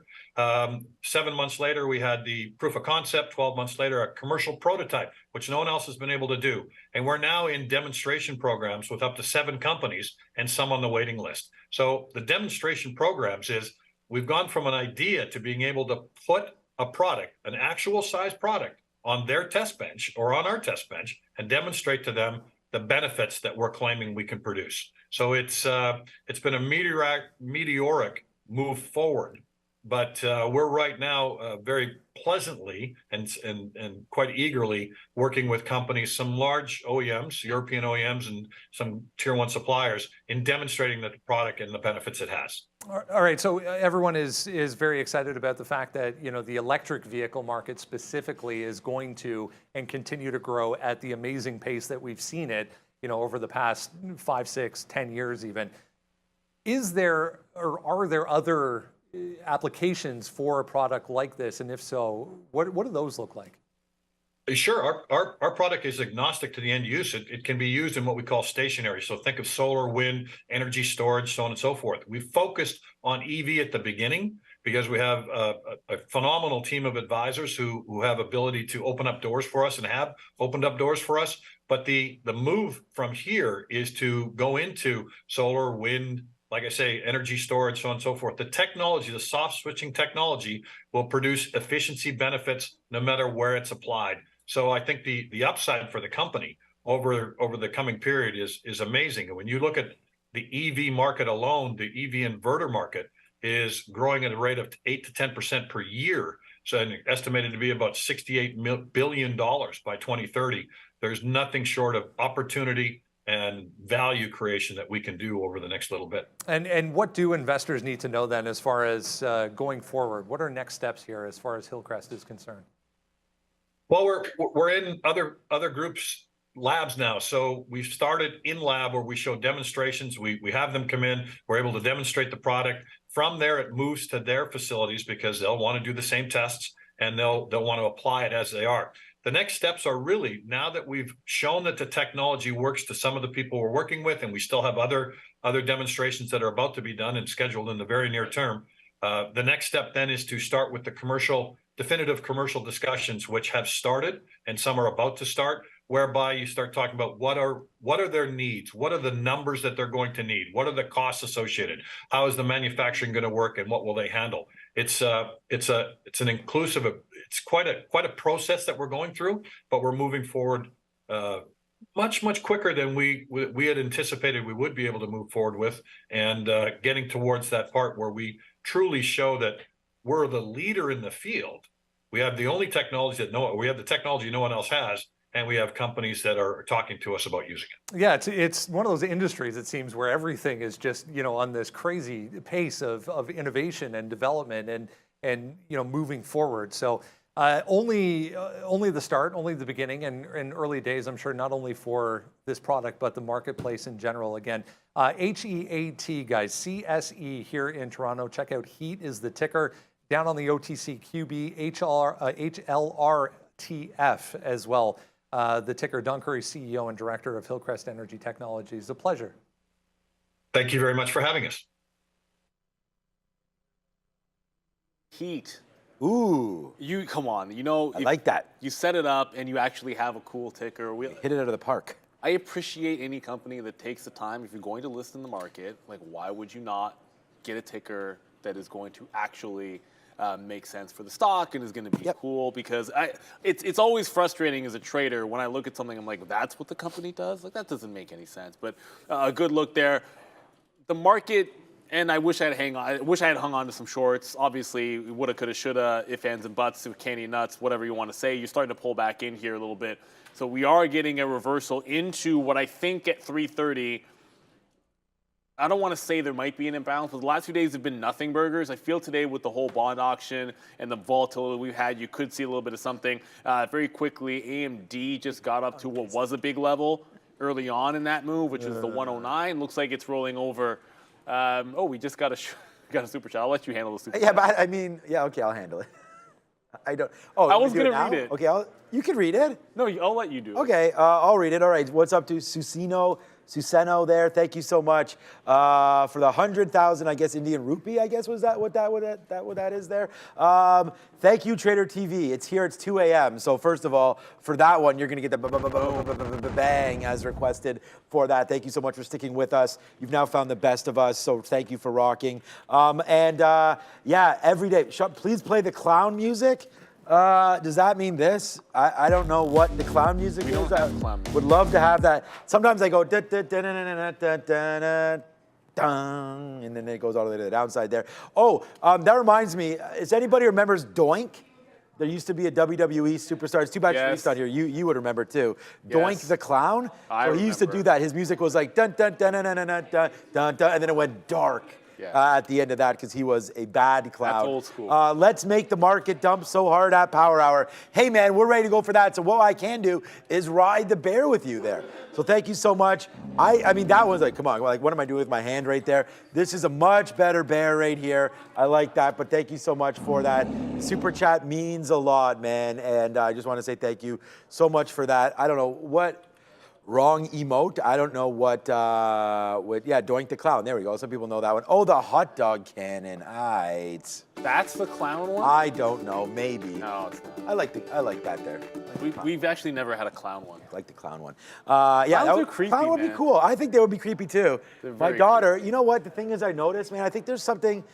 Is there like a new Chucky show or something like that now? Oh, I saw this. all these girls talking about it at hockey yesterday. No, there is on Prime. I only know because anytime I go to watch something in Prime, which I am watching that new spin-off of The Boys. Okay. I saw a thing for like a new Chucky, and I'm pretty sure it was on Amazon Prime. It was weird because he was like Chucky was behind a podium as if he was going to be the president. Oh, okay, yeah. So this is what they're talking. Which is a whole other level of hilarious. I actually, you know what? Going on? Like, I'll why watch is my that. daughter all about Chucky all of a sudden? Yo, Child's Play when you were a kid. Oh man, I'm too scared of that stuff. Child's Play was messed up because it was back then. It was a real that doll like the was it My Buddy? I had Cabbage Patch Kids. I'm old enough that I remember that when that doll was a big deal, I'll like bring the my talking Cabbage doll, Patch in, Remy. and then all of a sudden you're doing a horror movie off that crap. You can't be doing that to kids, man. Watch this. I had Cabbage Patch. My Cabbage Patch was called I was gonna Theo. say, I figured you had one. Watch this. Brendan, he did. Yeah, he did. Brendan, you had a Cabbage Patch doll, right? Let's go over to hit. This is funny. We do this. Oh, she's got to get it all set up here. I want. No. Come on. Everybody in our generation had those, man. Everybody had those. Well, would you like to take that back? Maybe some people aren't willing to admit it, but I don't care. I had a Cabbage Patch doll. I What think do you do about it? I'm personally surprised. I thought, like, honestly, you know, I mean, maybe this Really, explains a Brendan? lot of why I'm like this, but like, I didn't have shit. no, seriously, my Cabbage Patch had a baseball outfit. It had dress him up? pajamas, like the onesie pajama thing, and I think it came with like a more of like a Western theme. Like I think it had overalls. I didn't have and that. jean, like a jean overall thing. Come on, man, Cabbage Patch. George is hooking you up. Yeah, man, I was getting hooked up back then. And then also Care Bear. I don't know if I had a Care Bear, but I saw someone in the chat there. I think I had the blue Care Bear. I think, is it Sleepy? I didn't have a Care Bears. Yeah, I'm pretty sure we had a Care Bear at some point. I had as well. my pops gave away my Optimus Prime. I had Transformers. What? Okay. That's what it's about. Brent, you had a Care Bear or? I'm pretty sure I had one of those. I literally had to Google what a Cabbage Patch Kid. I definitely didn't have one of those, but You had a Care Bear? I think How about so. Garbage Pail Kids? Do you guys remember those? They were No, collector cards. What is going on? No. No, I remember I didn't have that. I remember Garbage Pail Kids. Garbage Pail Kids. Those were the best, man. They came with a piece of gum, and they were like these crazy garbage pail guys with a sticker. What hasn't changed What in the is world going on? is that Boomer if you toys, can, yeah. if you can, No, hit that OK Boomer you thing. find anything that's catchy for kids, parents will just buy that to keep their kids happy. Like that is the one thing I've learned. Like the things that you will do. I used to have like little Ghostbusters. because if bin-ups, everybody like else had it, it's like you had to G.I. have it. Joe, like, yo, what's up with G.I. Joes? The G.I. Joe with the Kung Fu grip. Yeah, man, those things were hot fire. And then the He-Man, you had like everything, like Power of Grayskull, man, the Power of Grayskull. I have the power. I had the actual, well, I think pretty much everybody did, except for Brendan. I had the castle and everything, man, that little lion that he used to ride. Man at Arms was a Yeah, legit man. dude there. Like he was. I had all that. Man at Arms? Man at Arms was I the- have all of these He was toys. the muscle, man. Like he was the muscle. Yes, in man. that And I kid. had the one where you could push down and then he would spring up. But Skeletor was a chump. Like the worst part about it is all of the villains. Man, Like nowadays, cool. villains Way are cool. legit. Thundercats, please don't get me started. Don't get I'm me not started even with going to look at Thundercats. the chat anymore because not only do I feel bad, but about my age. What do I don't y'all feel got bad. I now? don't feel bad about it. Come I'm on just saying, like we're too old. Like these guys never even heard of this. You don't know Thundercats. But honestly, one of the most hyped things were those WWE characters. Like some of them were bendables and others. I watched weren't. that cartoon I- every weekend. Yeah, man, I have like the $1 Million Man, Macho Man, Andre the Giant, the King Kong Bundy. Coco Beware.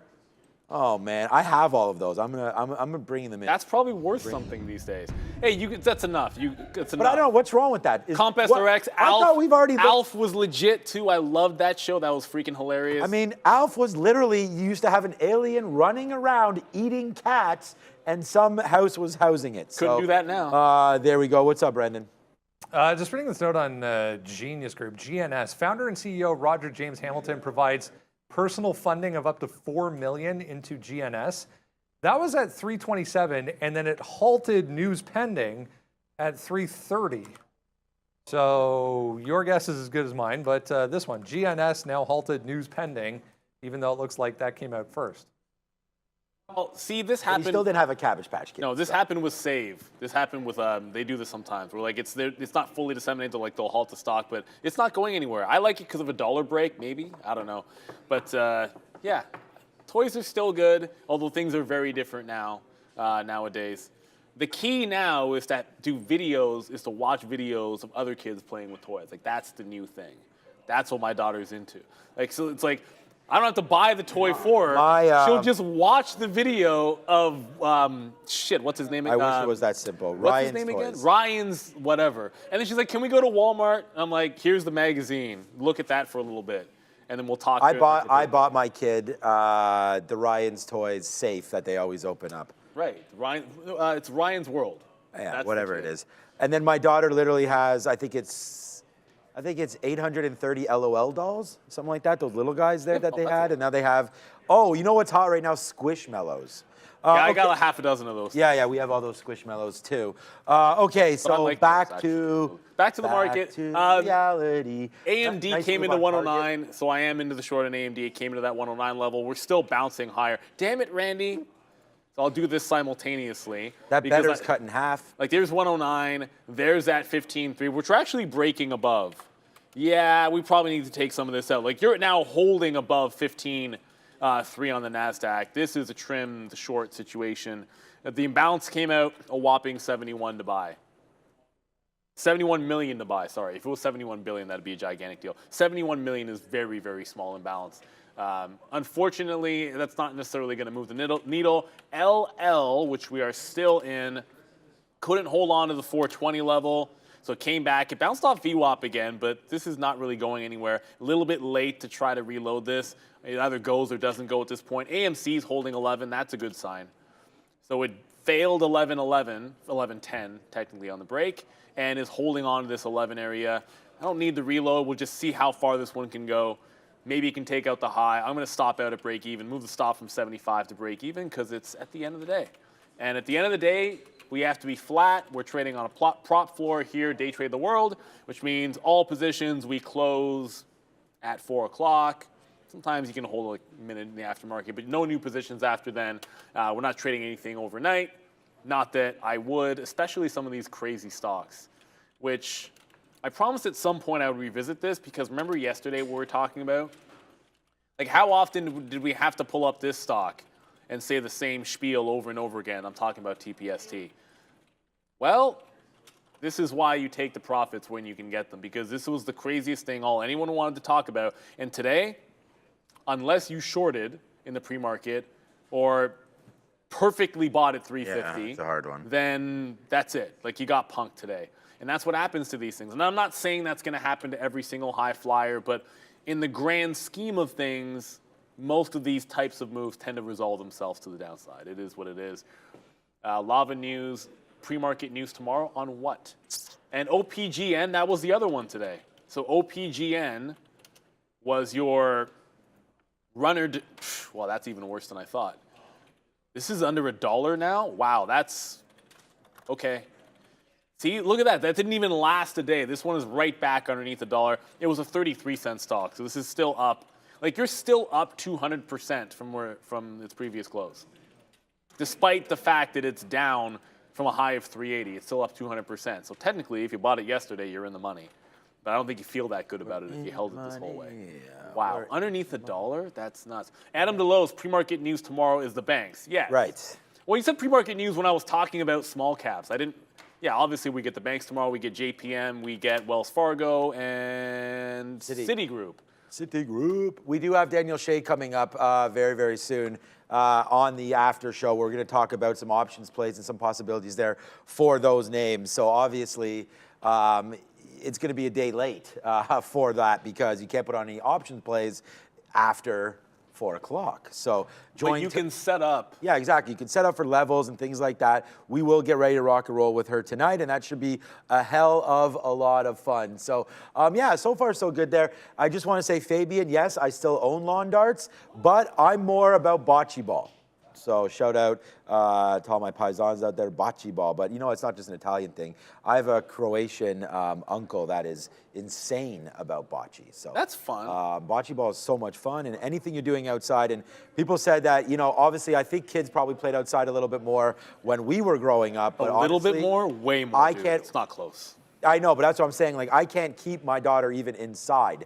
So I think it's very, very important that a lot of that starts with the parents, yeah, families, exactly, right? And so I just think that it is important to do that. Like, I have one kid who would prefer to be inside, and then one outside. So a lot of it is your personality as just well. be active though. Yeah, whatever you're doing, right? Okay, so right there. On that note, I take one kid is at a soccer tournament right now, and then one kid is at a chess thing tonight as well. So it doesn't matter. That's what it's all keep your about. mind, keep active. So he has chess tonight, hockey tomorrow. So there you go. All right, just quickly, man. This could be, and maybe we'll talk about this tonight.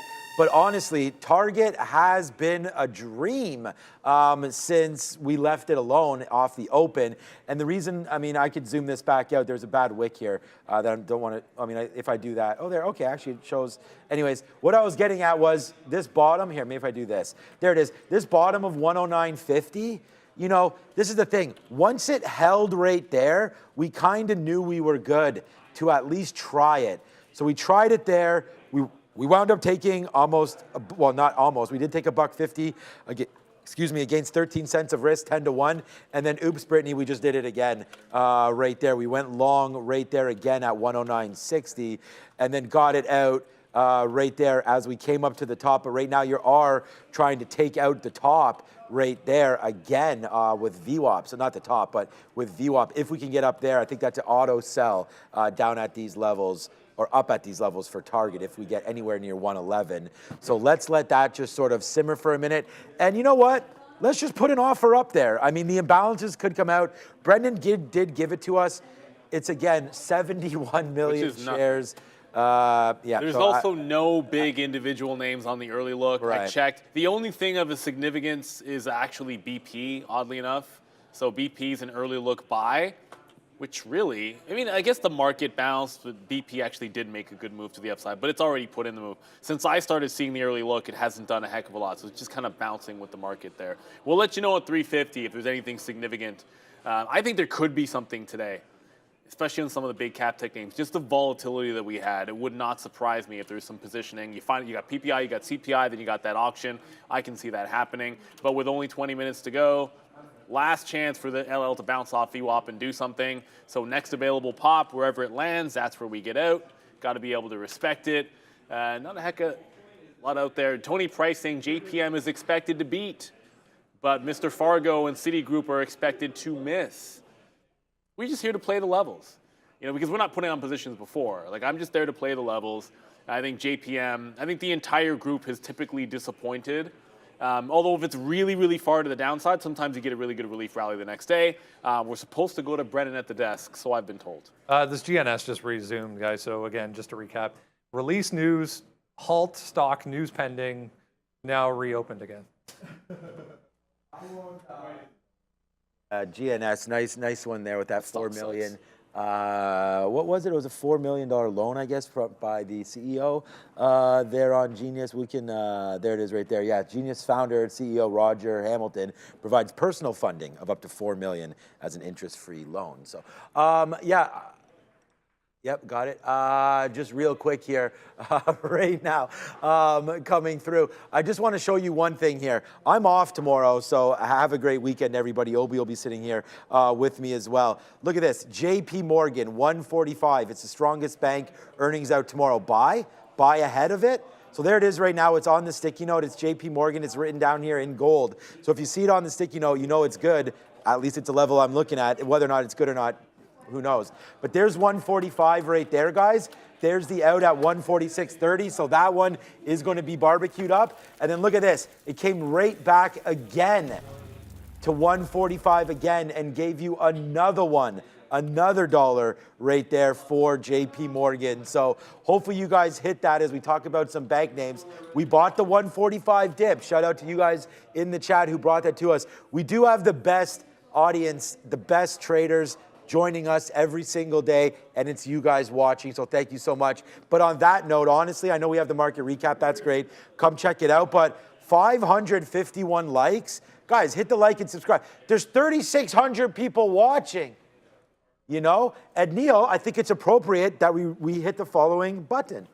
Like, subscribe, and share the show that takes you into the heart of the market every day. So I've been told, I don't know if this is true or not, but it's just what I'm hearing, that if we don't get to 1,000 likes, Sharif he's no longer going to share that that Instagram workout video that Renata. Yeah, I don't think that's enough motivation. So unfortunately, no, I don't think that is enough motivation. But I'll tell you right now, like, it is a fantastic community. Like, what's moving this afternoon? I saw people talking about AMC. right? Like it's not always a mover, but the last couple of days it's going. It's been a good breakout. That is a nice mover. I've seen people talk about names that we're not necessarily looking at, like Netflix was a good point out. And then everyone can just kind of grow together and learn together. And that's what it's all about here. Grow the community. It's fantastic. Darwin, Obi's stash, that motivation. Obi's got the game going on really good. We're not. I'm telling you right now, like Obi has the toolkit to basically do anything he wants, not just in trading. I mean in Halloween. There's costumes. Like I wish I could pull off some of the things that he could pull off for Halloween, and he could do it au naturel. But we'll see what he does, if he does anything at all. Just so you know, I've already gone ahead, so I have mine. Oh, okay. I was going to say we forgot to do stuff. I actually forgot to mention too. Sorry guys, but I forgot. I got mine, so. Okay. We're almost locked and loaded for our plan. Good. Come the end of the month, but that's the end of the month. 5 minutes till imbalances come in. I just got out of LL because LL couldn't hold $4. So from AMC to, lumber something? No, it's not. I'm joking. And I just typed in Eli Lilly by complete and utter habit. LL flooring does not hold on to the $4 level. It's a decent bounce off VWAP, but then it gives it up. So my stop was at 4 the whole way, not at $3.99. Okay, it was at $3.99, not at $3.95, but right at $3.99. And when you set a stop order like that, you want it to break $4. That's why I say the stop is at $3.99. Obviously, like the second there's a tick underneath that price, it just automatically fires out. Decent liquidity there. What else we got moving? Let me know what's moving, because I'm not doing anything new until 3:50 as we go to the desk to take care of some business. Brought to you by IG.com. Trade Forex pairs like Euro USD with spreads as low as 0.8 pips and zero commissions at IG. Terms and conditions apply. GNS really did open at 101, by the way. Oh, did it? It opened at $1.01. Again or no? With $1 as the bottom. Like that is quite possibly the cheekiest trade you could ever make. The pre-market high break was actually 101. So you're like just trying to go long 101 with a 99.99 stop, and you just got 15%. Yeah, thank you LL Flooring for just that's obviously, I don't know what's going to open at $1, but I guess I could have had it open with the tap, and then you know it's going to open at that price. Like that's almost, it's not free money, but it's a pretty good risk to reward. That dollar level can be gold. It's very big psychologically. It's a big place for shorts to cover. This is the GNS daily chart. If you saw me make a stink face, it's because I pulled up the GNS daily chart, zoomed out, and I didn't realize how bad it was. And then I looked at it a little bit closer. That's not very good, but hey, it's up 13% today. So congratulations if you got that long. Take your profits. All right. I was just reading some feedback. Thank you so much for that. Okay, so just real quick now, just covering some of these positions, because in 3 minutes we do have those market on close and balances coming through. I did want to just talk quickly about this name, and you know, there it is, man. Better all the way back down. So you got to be careful. Although we did talk about, the potential of liking that talk there as far as the GLP-1. I guess. Yeah, you just gotta have an out. Yeah, I mean, you just gotta have outs, right? I mean, you looked at that. You got I was out 41 long, 38, something like that. 41 long to 38. Now you're not holding it, so it's all good. Maybe tomorrow. We'll see. All right. Yeah, we'll see. We'll see for that one tomorrow. I do think there is potential there for that as we go. Okay, so just quickly, let's have a quick look at, Tesla. That was a big one there, a big hit and miss, and swing and miss, I guess. If you hit that at 265, then that was good. But as Neil said, that was kind of out of nowhere, that move that happened I mean, what time was the bond auction? Isn't it that at 1 o'clock? It was exactly 1 o'clock. Right, so this started at 12:45. This move down on Tesla. What was the move? Wait a minute, really? What time? It was already going down. Like, yeah, you see? Most stocks had already started. It accelerated at 1 o'clock. Right. I was going to say, I don't think honestly, the bond auction is what it is, but like, here's the TQQs starting a little bit before that here at 12:50, but yeah, definitely got accelerated right now. We can have a quick look. I mean, GNS is still there. It is now 113, 114. And I know there's a lot of you guys talking about it. Just went up to 120 and fell back down there. Quick look on TPST today as well, 426. So I was saying that it's more calmed down, and someone was like, haha, Sean just said it's calmed down, and it's down 60% there today. Yeah, that's not necessarily calm, but it only halted once. Right here. And that was right pretty much off open. It was 9:45, actually twice. Looks like it did halt immediately off open. reopened, and again, if it halted more than once, I don't see it once there, twice. Other than that, I don't really see any other halts. So no thrice. Yeah, no thrice on that one. So that actually looks pretty decent right there. Target is $1 in the money. We've already talked about that one.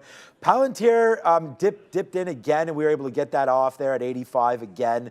So we did real good on this Palantir trade, you know, sort of sparking it upside there. It is well, for me, it's the 5th largest profit center there for me today. We've traded AMD, that's profitable. We've traded Google, that's profitable. That's 2 for 2. JP Morgan, here, I'll zoom out. This makes it 3 for 3 today. So that's the first 3 names. Meta, come on. We don't have to tell you that's profitable. Palantir, that's going to be 5 for 5. Target, 5 for 6. This is an L right there. We did not make enough back to sacrifice that back to the upside. TQs, we actually wound up losing on this. We talked about having the short there. That comes out, so that's 5 for 7. And then Tesla, 5 for 8. We wound up taking this, hit it in, out.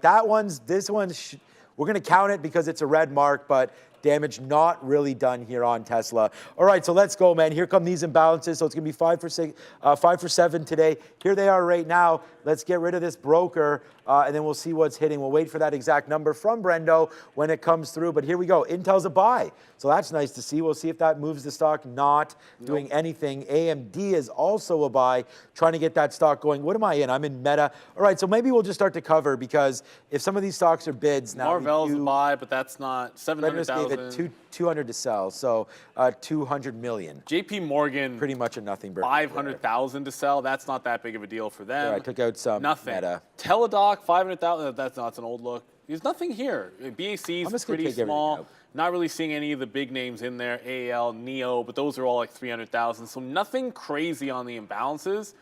At the end of the day, yeah, probably with 10 minutes to go here, we'll see. I'm going to give AMC a chance, make a late squeeze, and just, if it breaks 11 again, just get out. And if it takes out fresh highs, just see how far it can go. Is it worth holding LL? I don't believe in, I've said this time and time again, we're here to trade. As far as there's a rumor that a deal could happen, your risk, if this is an absolute nothing burger, this was a $3 stock when we woke up this morning. Well, okay, whatever, depending on when you wake up, and then potentially there's an offer to buy it for $5.50 or $5.80 or whatever it works out to be. It's not so simple as, hey, if that's real, the stock's going to that price level. There could be a nothing burger here. Sometimes that happens, and this can be all the way back at $3. That is your actual, it's legitimate risk. It's much different taking a day trade saying, I'm going to get out if it breaks $4. It's playing the trend to the upside and holding this thing overnight where the company could say anything that could move it. So if you're willing to stomach, you always have yourself an out. Personally, we're here to day trade. If it was a much more firm deal, I think that's been a bit different. Like, I've seen opportunities where the arbitrage doesn't make sense, and it's like, why is everyone betting so far against that deal? And I've said it doesn't make sense sometimes. I felt that way a little bit about ATVI the last time it was in the 70s, but this is very, very different. There is no firm deal here. The board has not accepted anything. They're just doing their diligence, which is pretty much what they always say when it's just an offer. What else is going on here with 3 minutes until you get that? I don't want to say it's going to be the flip of the imbalances, but that's kind of what happens. Like, all of them pair off. There weren't a lot to begin with, so we'll see. Is it going to be a big power move to the upside? I have no idea. For what's in giggles, I do want to keep an eye on Genius Brands. There's a very small part of me, well, I like when these things hold a buck. It would be fun if this were to hold $1 here, still be trading off that dollar level tomorrow, and maybe consolidating to set up this break. That would look pretty nice, right? So hold on to a buck. Don't break 120 now, because that's not fun for anybody that has to trade during market hours. Just give us a little 120 break action tomorrow on Genius Brands. So it's just another one of those like low price dollar levels that we like, but probably a tomorrow trade. We'll see what happens with it. Not going to do anything here today. All right, so there it is, man. We covered absolutely everything. It's too bad because we got to go over there and switch up. It's not too bad that we covered, but there goes Meta to the downside. We covered at 325. Again, It's too bad because I keep saying too bad, but we did have shares there, so it is too bad that we covered. But I didn't know about that imbalance. It came out of sell. Nothing really happened. There goes Meta to the downside. So we'll end their day at the highest spot, man. We have 0 LFT. That means that we haven't given any money back of what we've made. We did give up some unrealized profit because there goes Meta, man. We were just short Meta. It would be $1 right now if we just held on to that. Unfortunately, we did not. As there it goes back in. We have to cover at the end of every single day, so that sucks. Palantir was good. We covered that. We didn't have very many shares left. And I told you already, man, we only had 20% or so of Meta, but there's a nice move down. It finally makes that move right now, so that kind of does suck, but it's all good. We'll wait to see if we do get a little bit of a change up here. Again, I didn't really look to see if Meta was even on here. I didn't see it. I didn't see it either when we were talking earlier. But now the market, oh geez, man, wow. I'll stamp a fail on me just getting out too early. But I don't really like playing those imbalances for as many times as it goes now down and I say, oh my God, I just gave up 70 cents or whatever. Sometimes it goes, now it's really going down. Sometimes it does go the other way. But I mean, ultimately at the end of the day, if you had this trade and you're still in it, cover now, it's $1. Congratulations, I hope you had it because regardless of if I have it or not, we had the trade at one point, got out of it, trying to clear it out, but there it goes. Nice move into the end of the day there. As the NASDAQ still remains red here going out. So it's not gonna get back to green, obviously, at this point with only 5 minutes left. I mean, I guess it could, but it's something's gonna have to hit. That doesn't look like it. There is the initial balance low. Obviously, that was taken out. It never made it way back. So you could see this 50-period moving average on the NASDAQ. Look at that, retest, retest, retest, retest, hold, hold, hold, hold, hold. So nice movement here today, this afternoon. The Randy bottom was put in, and it was 100% right. It was actually right there. It was the dead bottom.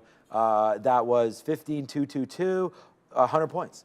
So nice call there by Randy, and yeah, so hey man, good day. Really happy with it. I'm going to check everybody. Hey, stay and join me on the recap show. We'll have Daniel Shea. We'll talk all about sectors and whatnot. But I'm not here tomorrow, so have a great weekend. It's Pink the Rink for breast cancer. We're going to go out and support that. Hopefully the Etobicoke Dolphins, which is the team my daughter's on, hopefully they can pull through. And then my son plays in the evening nightcap. So that should be a lot of fun as well. But so far, so good. Good day over here. Neil, I'll leave it with you. Just a couple more minutes left. I'm going to go set up. So ciao to everybody, and I'll see everybody in 5 minutes. Yeah, we did have a pairing event on those imbalances. Just quickly, I know there was a question in the chat, what do we mean by imbalances? There's a closing auction in pretty much every single market, but specifically here in the U.S. markets, the NASDAQ, the New York DAMEX, they all have a closing mechanism, so you can get that closing print.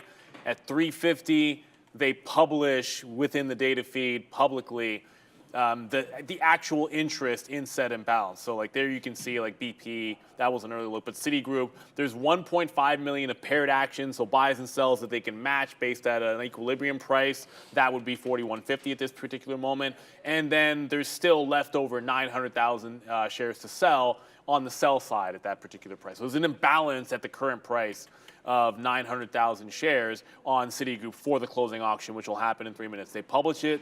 The reason for that is so people can take the other side. If there's a buyer in Citigroup, they can throw 1 million shares into it, knowing they're going to be able to offset it and not move the price. It's so that you don't have crazy volatility. The imbalance on Intel paired off, and there was a trade there. Like sometimes the reversion play when it pairs off is pretty good. So buy and balance, it pairs. That's what happened on Intel. 37 is a big level. Oddly enough, this is one where I said I was not at my desk.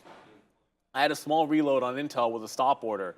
And this is why you have stops, because what was a good long in the morning into the highs was a reload and an instant out. Now, it would be nice if I had been sitting there and being able to quickly reverse on that news, well, on the bond auction thing, but it is what it is. Like, you miss out on that opportunity because sometimes you're not at your desk. You're not going to sit there the entire day.